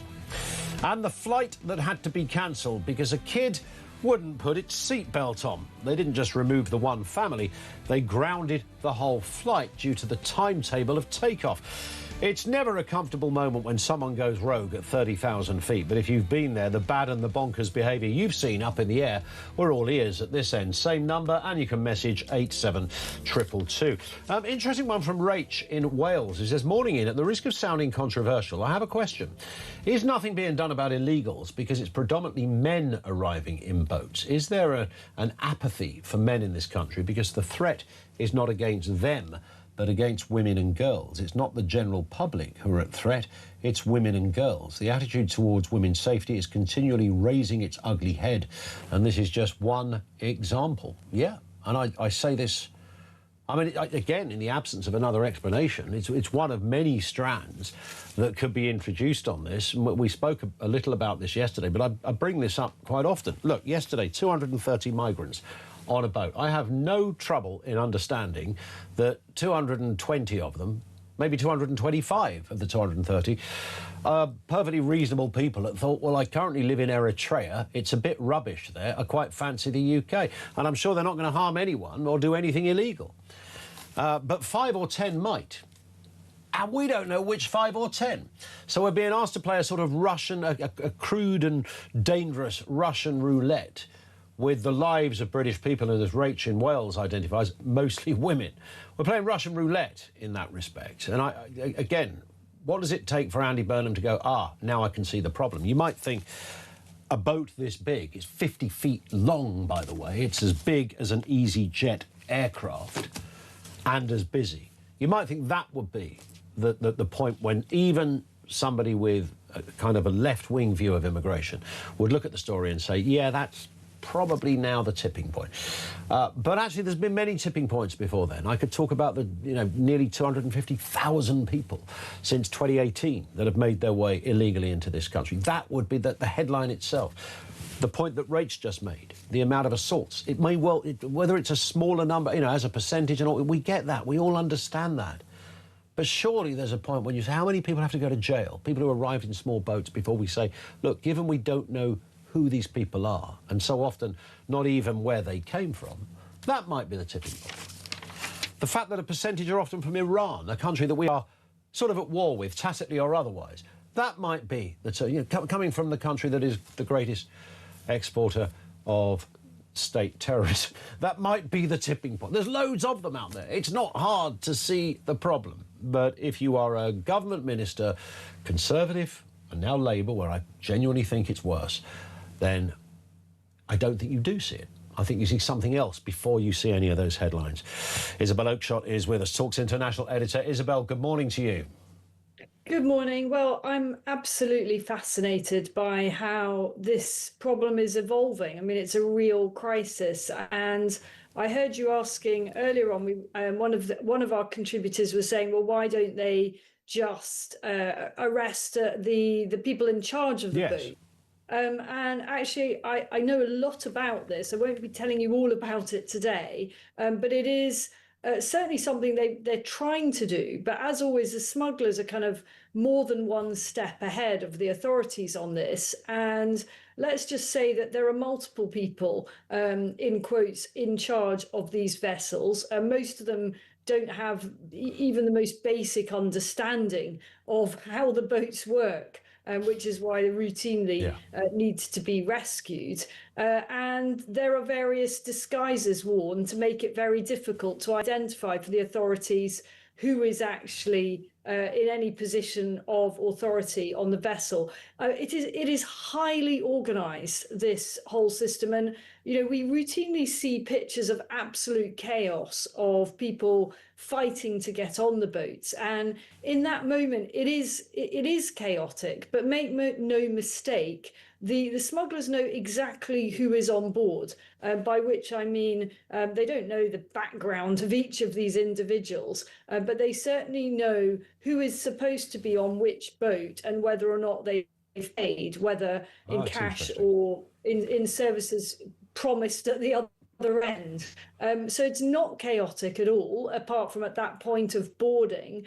And in terms of who's in charge, that is also highly organised and very, very well designed to make it as difficult for the authorities as possible when they're picking up these boats. Forget the French helping us. I mean, they've got a ton of information that they're not bothering using. But when our lot come to that midway point and pick up the dinghies and transfer the passengers onto border force boats, it's almost impossible for them often to tell who is who. So the person that's, I think the phrase is piloting the boat, but so that person, as it comes into sort of the shores of Dover, for example, does that person jump out the driver's seat and just sort of sit there like they're one of the many migrants and nobody can identify that person? And does that person also claim asylum? So the answer to the question is probably yes and yes. So yeah, they look like all the rest of them. And remember, to the untrained eye, British people don't necessarily see quite as many distinctive features. When you're seeing a mass of people together, it's pretty hard to pick people out. And they're very careful to disguise distinguishing features. Although it is possible to notice things like tattoos and quite other distinctive markings if you're doing your job properly. And every border rescue boat that goes to meet these inflatables does actually have a cameraman on board. They have somebody whose sole job it is to actually take the footage so that the authorities can try to recognise patterns here. But the smugglers are smart, they're clever, and they're constantly evolving how they do things. Suffice to say that there's more than one person involved in the actual navigation at different stages. Sure. And this gets swapped around, and not everybody makes it all the way to Dover. And I strongly suspect that, of course, somebody has to get the boat to the point where there's a pickup. And then they can't just sort of go back again immediately. But remember that we don't detain people for more than 24, well, we don't really detain them at all. Yeah. So on arrival, after they've been processed, that person who has made the final leg of the journey is free to just go back to France. So they can, but presumably not in the same boat, which would be... No, because a boat will by then have been put into a pound. Yes. The boat will have been taken off and it goes into a yard. We know exactly where they are. And they actually destroy the boats now. I think up until fairly recently, as I understand it, they were actually sort of, the police were auctioning off the engines. And the engine on these boats is the most expensive and valuable bit of kit. Yeah. And they were being auctioned off. But that, I think, got stopped because it was discovered that they were, one way or another, finding their way back to northern France. So that doesn't happen anymore, as I understand it. I'm not actually an expert on this particular bit of the process, but I think those boats all get destroyed now along with their engines. Yes. So no, I don't think they'll go back by boat. And you'd like to think there was a process that stopped them going back to France. You would, yes, you would like to think so. And again, it comes back to, I mean, this is well-worn stuff that we've discussed so many times, Isabel, but, on this particular occasion, because it's the biggest one we've seen, a 50-foot-long boat with, the capability of holding more people than an EasyJet flight.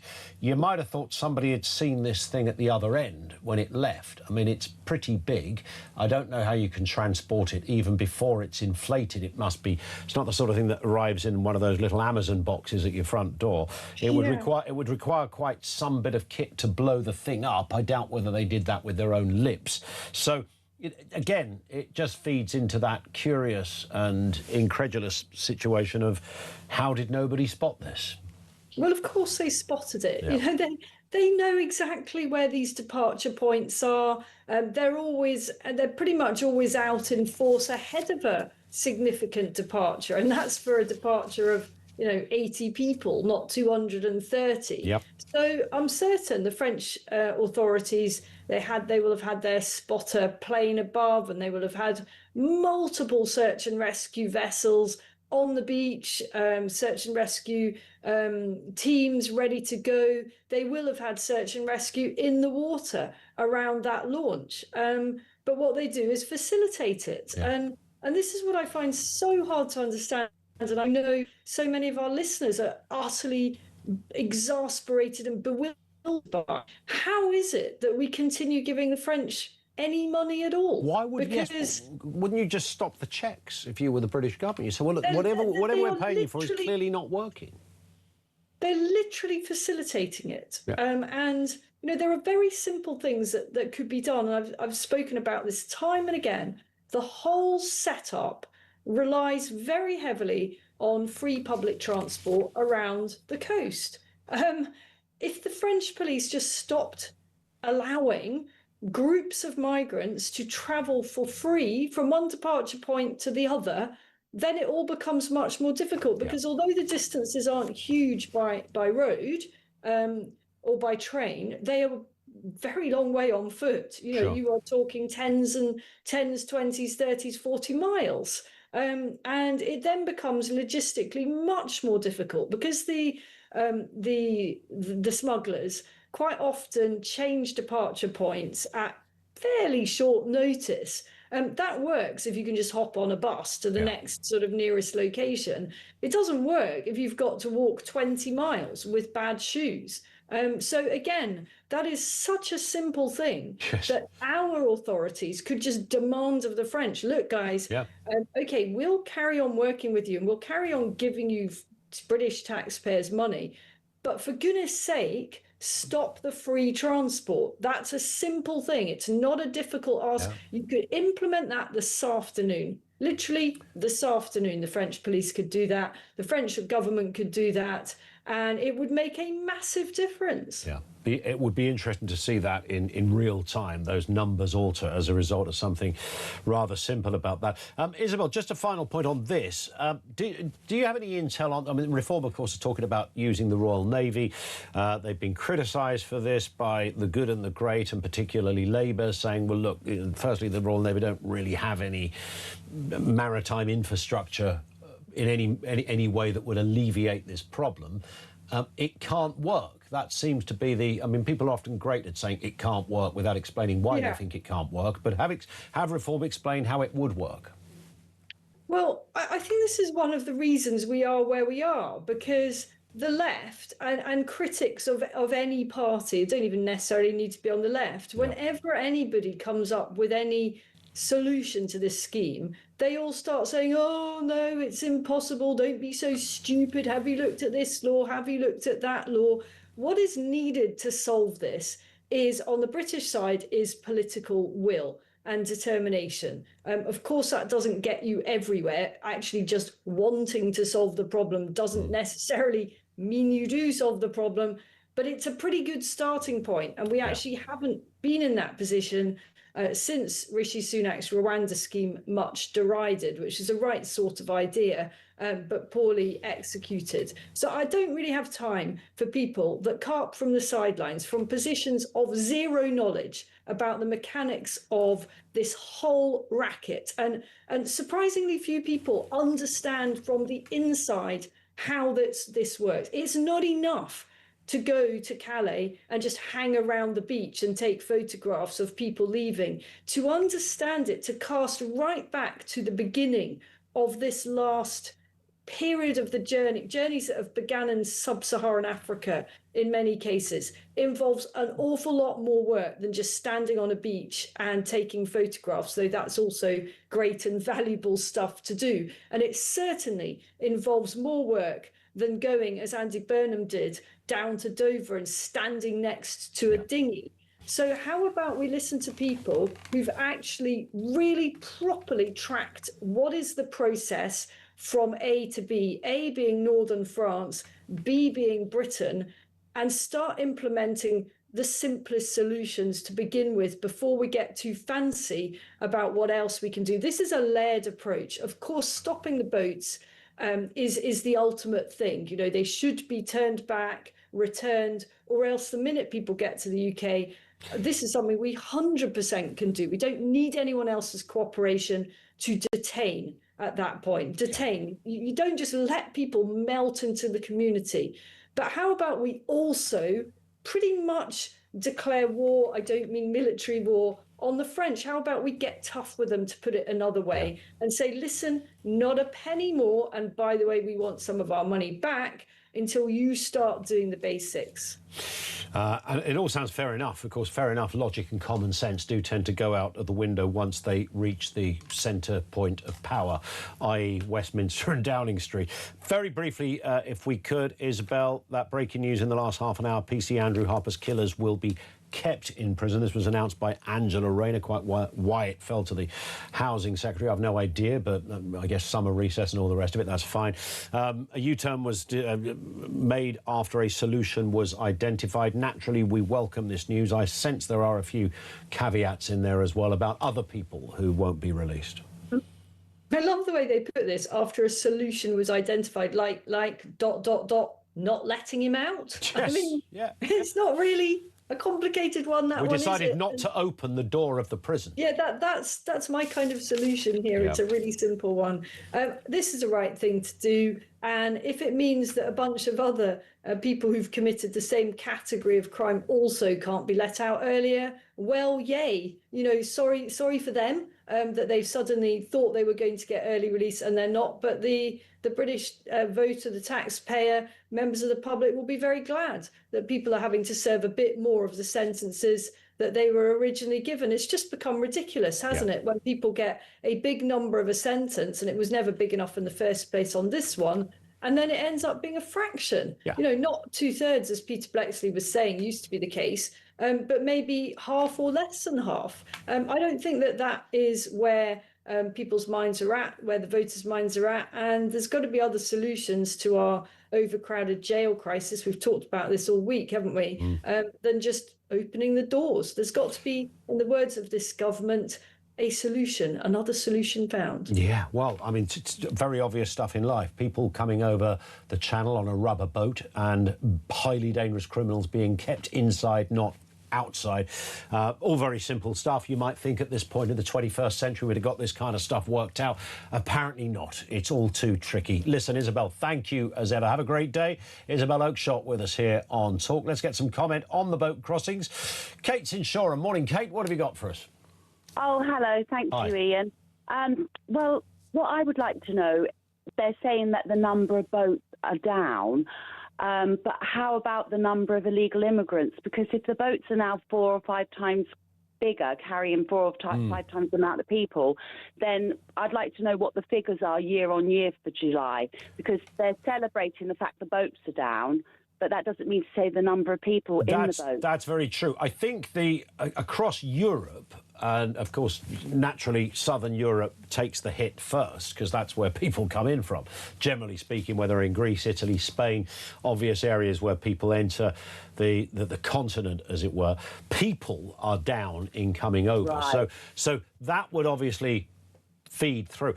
The grim news, however, Kate, is that it looks as if that's likely to be very temporary, based on some really interesting projections about what is happening in Africa with employment and young people and future.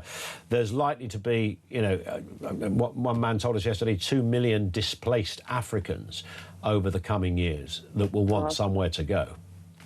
Well, my boyfriend and I, we were looking at the figures, and if it's over 40,000 per person, illegal immigrant, a year, that's over £9 million for that one boat that came in. Yes. It's outrageous, isn't it? Well, that particular boat, apparently, is 25 million in tax because it's 106,000 per person when you factor in the legal bills. So it's even worse than you'd assessed. I mean, how grim is this? I know, and they're just pouring in. I mean, I just can't believe that they're not seeing this as an emergency. Yeah, well, I don't know what constitutes an emergency if this doesn't, but we live in very peculiar smoke and mirrors times, Kate, but thank you for that, Kate in Shoreham. 9:25, you're listening to Talk Breakfast. Ian Collins in for Jeremy Kyle for the remainder of this week. This is Talk.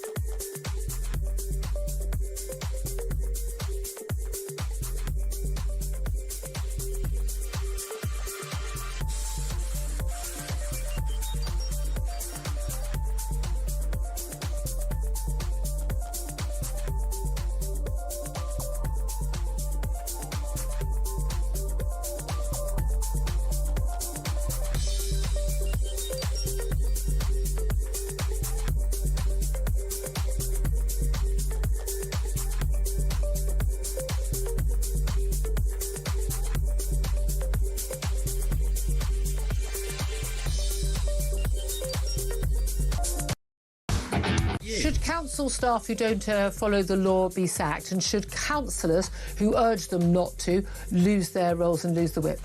Well, I don't know. Is the answer? Why don't you know? It would depend. I know the answer to that. Depend on the circumstances. No, it wouldn't. Before I start calling for if you urge people to break the law, you shouldn't be in public office. I think it would depend on the manner in which that was done and the circumstances. Well, why? But my overall point is that they need to abide by the code. So if they need to abide by the code and they don't, they'd be breaking the law and urging someone else to break the law. Across the UK, on DAB+, on YouTube, on your mobile, and on your side. This is Talk. There's a lot to get through in this last half an hour of the breakfast show. Julia Hartley-Brewer is here at 10 this morning. Paul in Southend says, I find it extraordinary that any serious politician thinks France is going to stand by while a British warship unloads hundreds of immigrants that they've worked hard to get rid of. There's something in that. Andy makes this point, reference small boats. The vessel should be registered, insured, have a qualified captain and first officer. Communication, seaworthiness certificate, have filed a plan, etc. Carrying passengers without these are criminal offences in France and the UK. Why are the French ignoring their own rules? If they wanted to, the UK could take the French to court for this, but they won't. Yes, if I rocked up, if I went down to Folkestone for the weekend and took a massive rubber dinghy with me, bought it off that fella with the beach hut, maybe it might have been a big dinghy with a Donald Duck front to it or something, and stuck 60 people on the back and started mooching around, like looking as if I was going outwards, then I reckon a police boat would arrive and probably nab me. Go, what are you doing, mate? You can't do that you can't do that. There's 60 people on the back. You're a menace. You're under arrest for health and safety breach and all manner of maritime rules. I would think that might happen. Let's get a voice note on the big boats. This comes from Steve. Morning, Steve. Morning, Ian. It's Steve from Manchester. Yeah, I'm listening to Andy Burnham's speech he did at Dover saying that the boat crossings are down by 50%.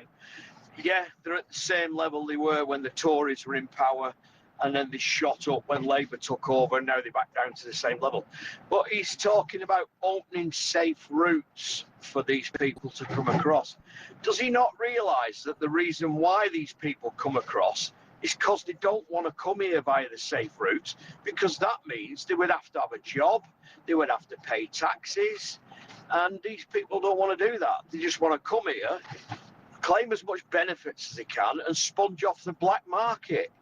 It's ridiculous, it is, mate. Anyway, great show. Keep up the good work.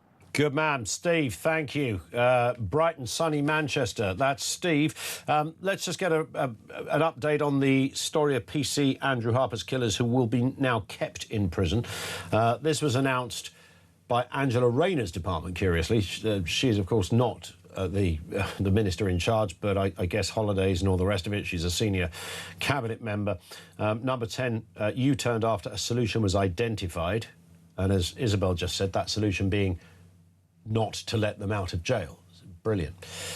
Andy Burnham has now commented on this. The Prime Minister said he is increasingly confident that work to increase space in the prison system will allow us to reduce the number of people released early and, in the case of the most serious offenders like those convicted of killing Andrew Harper, prevent their early release altogether. That's the latest from Number 10. Ryan Sabey is also with us, Deputy Political Editor over there at The Sun. Ryan, morning to you. Good morning, Ian. Nice to have you with us.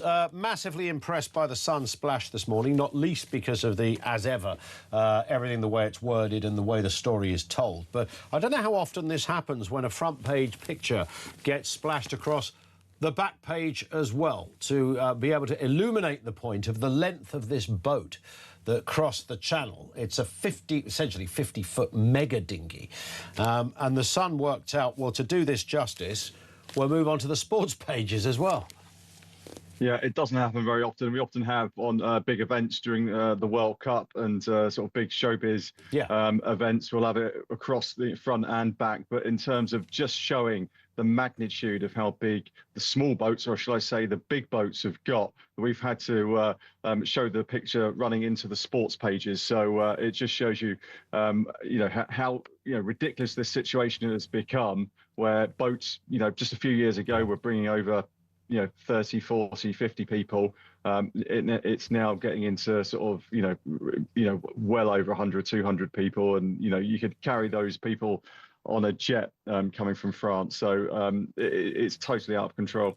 It is completely out of control. And every time, we all sound like stuck records here in many respects, because we're all equally as incredulous over this. I mean, what is happening is, I mean, the dictionary definition of the word unbelievable, it really is that you could, if you were talking to a group of people in a pub in the, even in 2008 or something, about what's happening here. We know, people often legged it in the backs of lorries, but the audacious nature of these crossings, and we've been seeing regularly, 700, 1,000 a day when the weather's good. I mean, it's quite off the scale in terms, if this was a different era, people would assume you were making the story up, that 230 blokes, mostly blokes, jumped on a rubber boat and came in uninvited, without any paperwork, to the United Kingdom.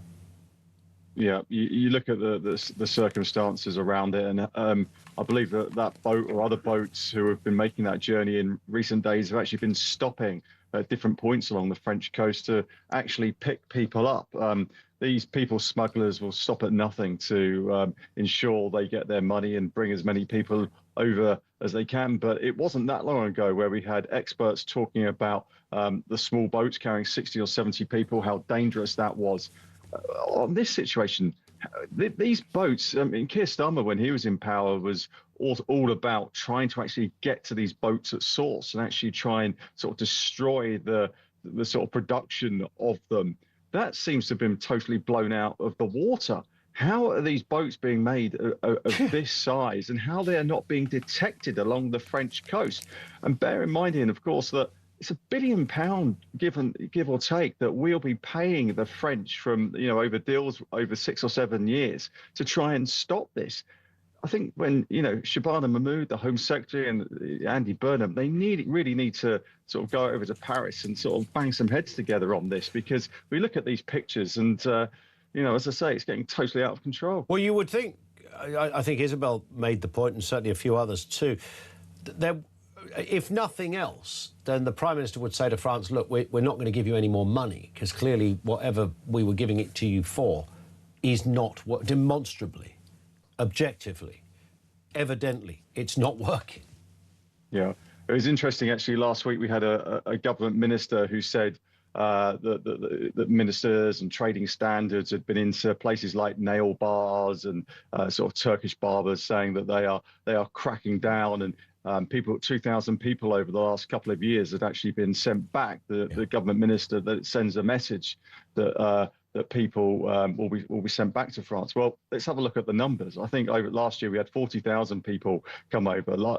Just since Andy Burnham's come into Number 10, we've had 2,000. So it does send a message to people trying to come over. You've got a good chance of staying. There's thousands and thousands of people who've come over here since, is it 2018, 2019, when these small boats started started coming across the channel, you've got a pretty good chance of staying and, claiming, benefits and asylum going through the process. And you might not be sent back. You can disappear into the black market, the black economy.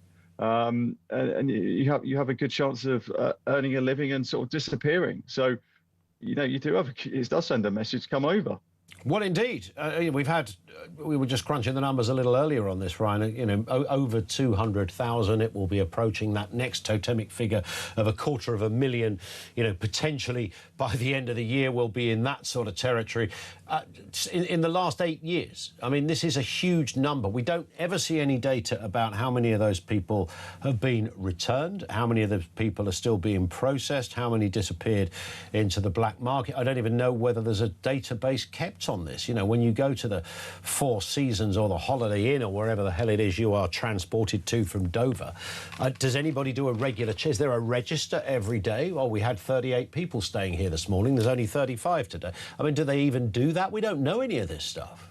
Yeah, I'd have to speak to Home Office people, but I think that information, probably could be a little bit more transparent. Now, government ministers last week were saying the number of visits to these nail bars, the number of visits to these Turkish barbers and these rogue operators is actually up, and the number of people arrested is actually up. But let's have a look at how many people were convicted. Let's have a look at the total number of people who've been sent back, or is it just that people are totally stuck in the system? So I think the harsh reality, Andy Burnham he returned yesterday from his holiday, and he walks into, two big storms, whether it's this on small boats or it's on the controversy over the PC Andrew Harper and the race of his two killers. So he's got a lot to get to grips with on his first or second day back. It's interesting that the Prime Minister has, as you heard, as you were coming on there, Ryan, made a statement on the killers of Andrew Harper who are not going to be released now on the early release. I think from what I can gather, what they've had to do is anyone else who was due to be released who can be being convicted of manslaughter will also not be released. I think they have to, I don't know why, but they have to look for parity across the system, apparently. So we've had a statement from Andy Burnham on something as serious as that, but we will never get I bet we hear nothing from him about this massive boat that's just arrived at Dover. Yeah, it's going to be interesting. He will be I believe he's up in Derbyshire today on part of his summer tour, and I think he'll be speaking to some journalists up there. And I want, I guess, knowing my political colleagues, journalists will be asking him about both the release of or the non-release of Andrew Harper's killers, and also this incident in the Channel in the past 24 hours. So he will be put on under the spotlight on that. But I think when it comes to PC Andrew Harper and the early release scheme, it was almost like two weeks or so ago that some false hope was given to the family when he said that he was reviewing it. They then weren't part of that. They weren't going to be kept behind bars, and now they've made the U-turn. It was inevitable that this was going to be made. You had 900,000 people signing a petition to stop this. You could feel the public fury, and Andy Burnham, he's bought himself a little bit of time. They haven't got the detail of this worked out yet, but he's told his Justice Secretary, he's told his officials, you've just got to make this work. Yeah. It's never dull, is it, Ryan? I mean, it's like we talk about this stuff often, and it often is repetitive. It's often similar stories that get churned around the news agenda, but man, it's never dull. Listen, Ryan, thank you for your time as ever. Ryan Sabey is Deputy Political Editor over there at The Sun. Thank you to him. More from you on the way. 0344 499 1000. Lines are open on that. Paul in Southend said, I find it extraordinary that any serious politician thinks France are going to stand by while a British warship, I did mention this, didn't I, unloads hundreds of migrants that they've worked so hard to get rid of. It's a double-edged sword for France. I don't like to have any sympathy with France, but of course, while people are waiting to get on dinghies, they are crammed on the northern coasts of France. So they don't want the problem either, because it's attracting them to northern France. Parts of northern France are hellholes because of temporary camps and all sorts of things, and that goes on forever. It's not like you get rid of them and they're over in the UK, another lot come. So in many respects, France don't want the problem either, which makes it more mysterious that France don't do more to stop it, for God's sake. 20 to 9, no, 20 to 10 even. You're listening to Talk. Back with more from you, coming next.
Across the UK, on DAB+, on YouTube, on your mobile, and on your side. This is Talk. It is Talk 2210. Simon in Wigan says, most of us feel that this mega dinghy is such an affront to our national pride. The optics of these massive rubber boats just invading our shores is an utter humiliation to the UK. I don't believe we've lost control of our borders. I believe border security has been deliberately stood down. It's so sad to see this strange liberal ideology destroying our home, says Simon in Wigan. I think that's brilliantly put. Let's get a word from Sam Rushworth, Labour MP for Bishop Auckland. Sam, good morning to you. Great to talk. I mean, just give us a take on this, because I've been sort of slightly stereotyping things here by saying, look, the Tories royally messed this up. They did nothing about the boats. I don't think Labour have fared much better. I know Andy Burnham claims that something's working. I'm not sure if he could point to specifically what that is. But is there a sort of liberal thinking that underpins the problem here? No, I don't think there is. I don't know anybody who's a serious mainstream politician who doesn't think that we need to stop the boats. Reasons. One, our national security, because we don't know who's coming in. We don't want to have people just rocking up on our shores, but also because a lot of the people on those boats are the victims of people smuggling, and we care about that as well. So everybody wants to stop the boats. And if you actually look at what the government's done over the last 2 years, there has been significant progress. There's been a 70% increase in raids, in immigration raids. 60% of boats of attempted crossings in the last year have been stopped. The numbers coming across up to this point this year is about half what it was at the same point last year. So there has been progress, but the idea that you can just stop this overnight would be about as ridiculous as somebody coming in saying, vote for me and there'll never be a crime again. No, I get that, but there is, I mean, you mentioned about half the boats and all the rest of it. I mean, we can kind of play that game all day long. We can go back to, I don't know, 2023 or 2021 when the numbers were also down. That's not necessarily due to French playing their part or the government of the day implementing a policy. There are, by definition of this, you know, the numbers coming into Europe as a continent do wildly differ from time to time.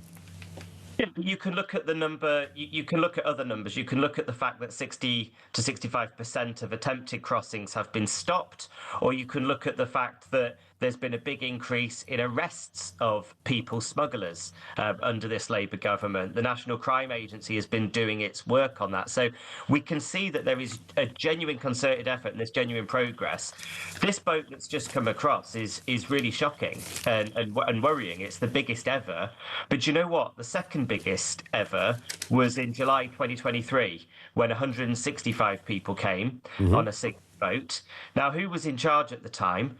Well, Suella Braverman was the Home Secretary. Robert Jenrick was the immigration minister. Both of those are now Reform MPs. And Chris Philps was the crime and policing minister at that point. And these are three people who've taken to the media in recent days, making out like there's some magic wand that you can wave at these problems and they just go away. If it were that simple, why did they do nothing when the Reform and Conservative MPs were running our country and were overseeing this crisis at its absolute height? But they were kicked out. They were kicked out at the election, weren't they? The Tories were. So.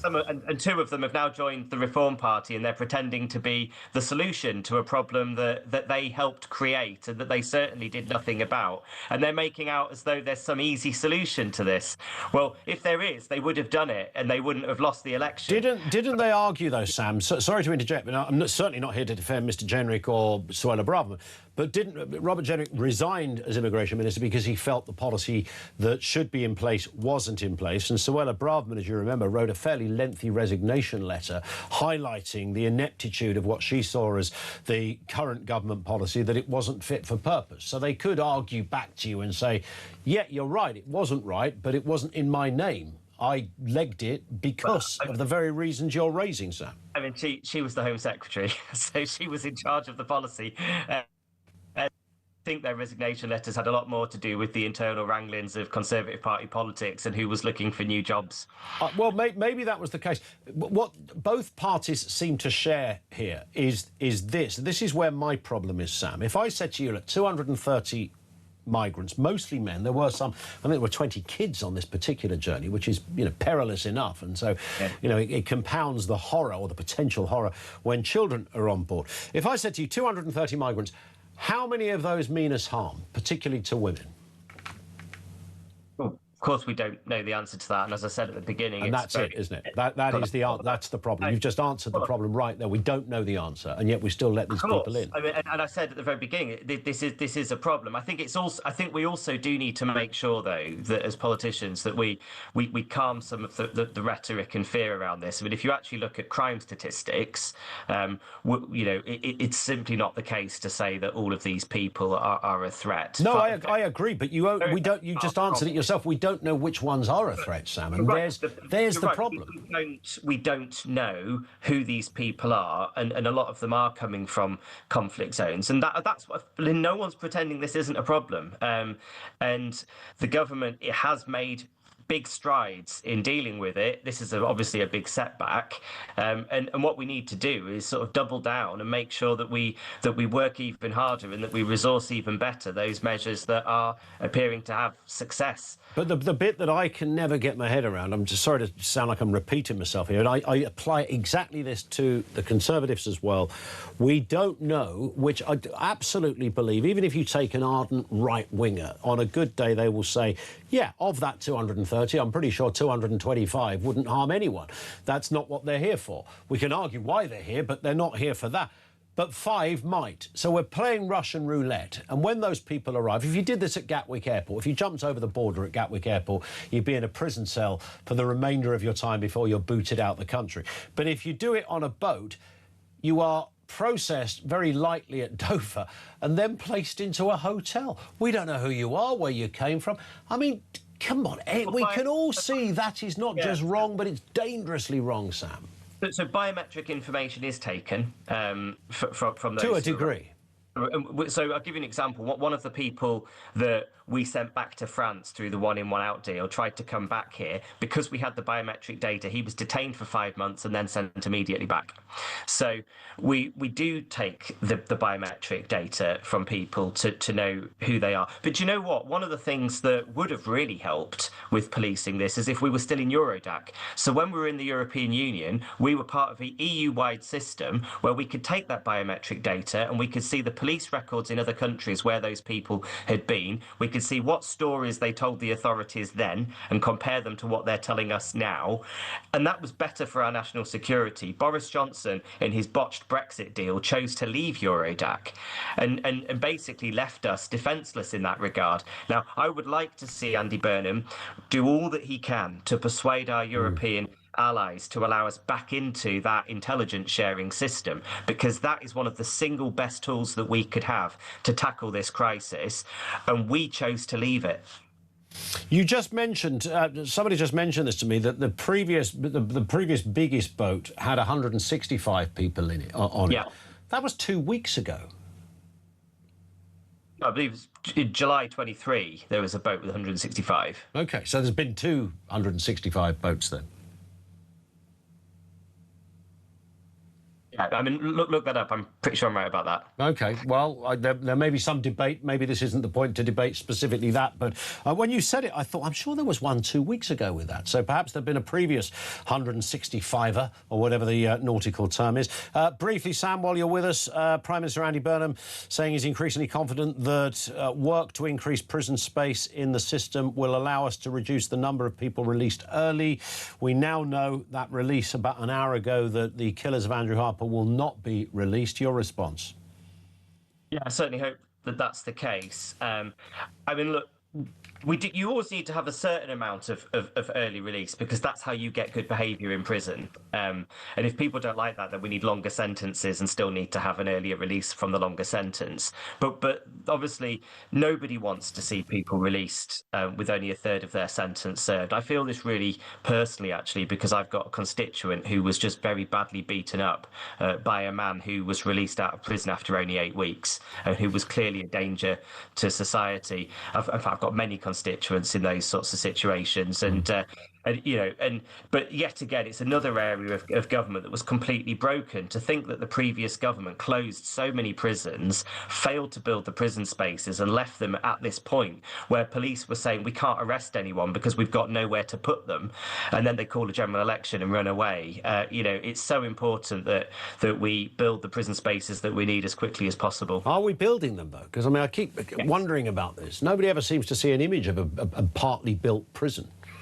Yeah, so 3,000 spaces have been built. We need to build more. Obviously, I've got a prison in my constituency where there are more places that are being built at the prison. In empty ground, there are actually new buildings that are going to be erected there. This is a national scandal, and yet another part of government that the Conservatives broke. Well, they say they increased prison places by 14,000. They didn't.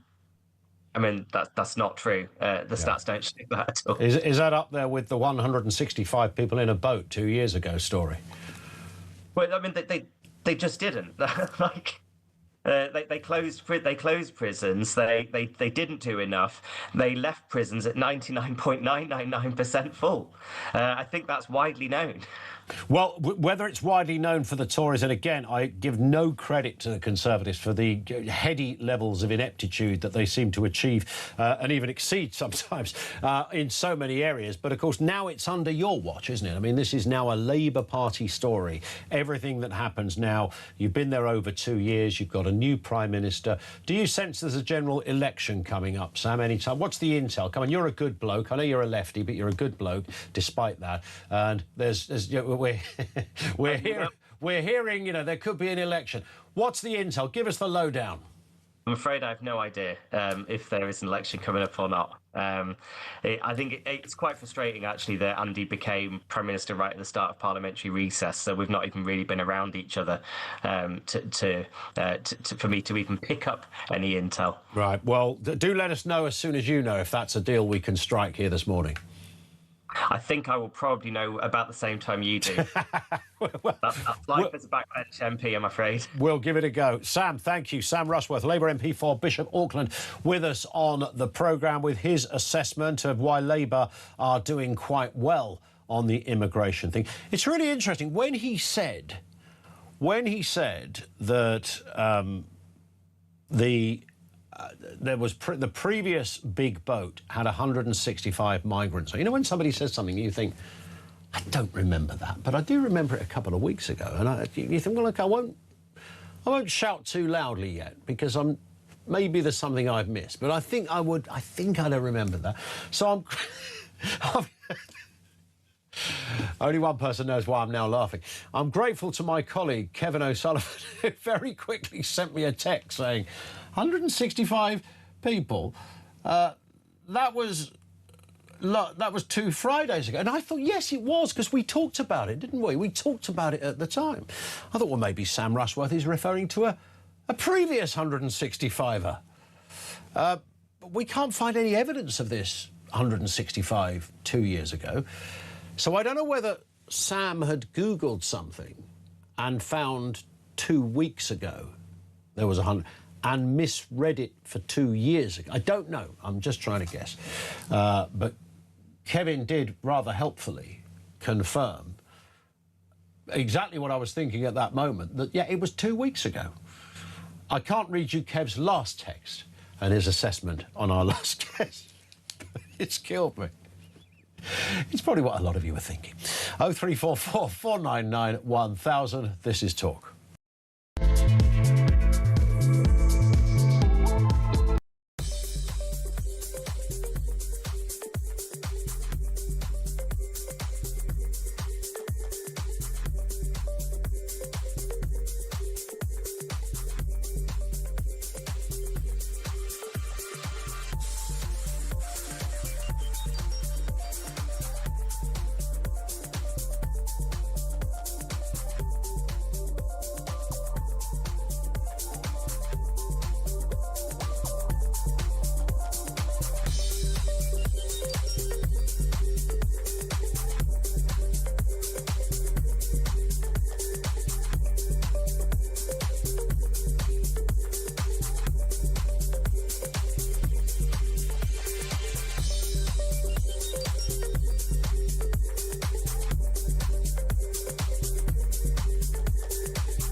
Sex basis on biological sex. Yeah.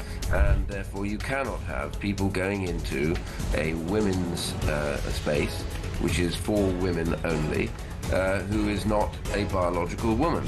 I was wondering whether that interview was conducted on April Fool's Day, because I think it was a new low in the sort of... A new low for low? A new low for low, because, I mean, just the absurdity of not being able to ask a very basic question about the monarch of our country.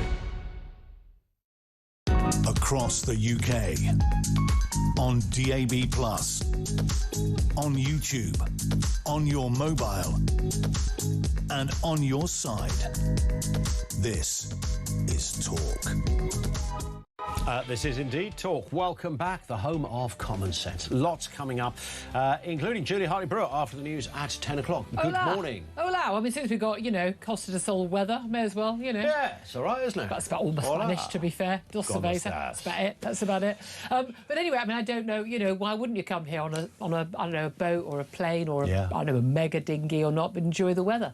That seems to be what everyone's doing Something these nobody days. ever really gives. I mean, maybe a little bit of, not credit, but a bit of understanding. Yeah. Have you ever been to Calais?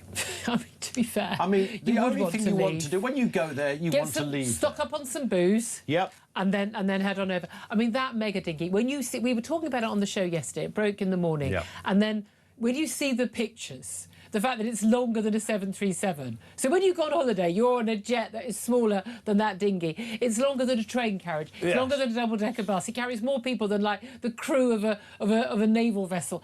I mean, this is insane. The statement from the Royal Navy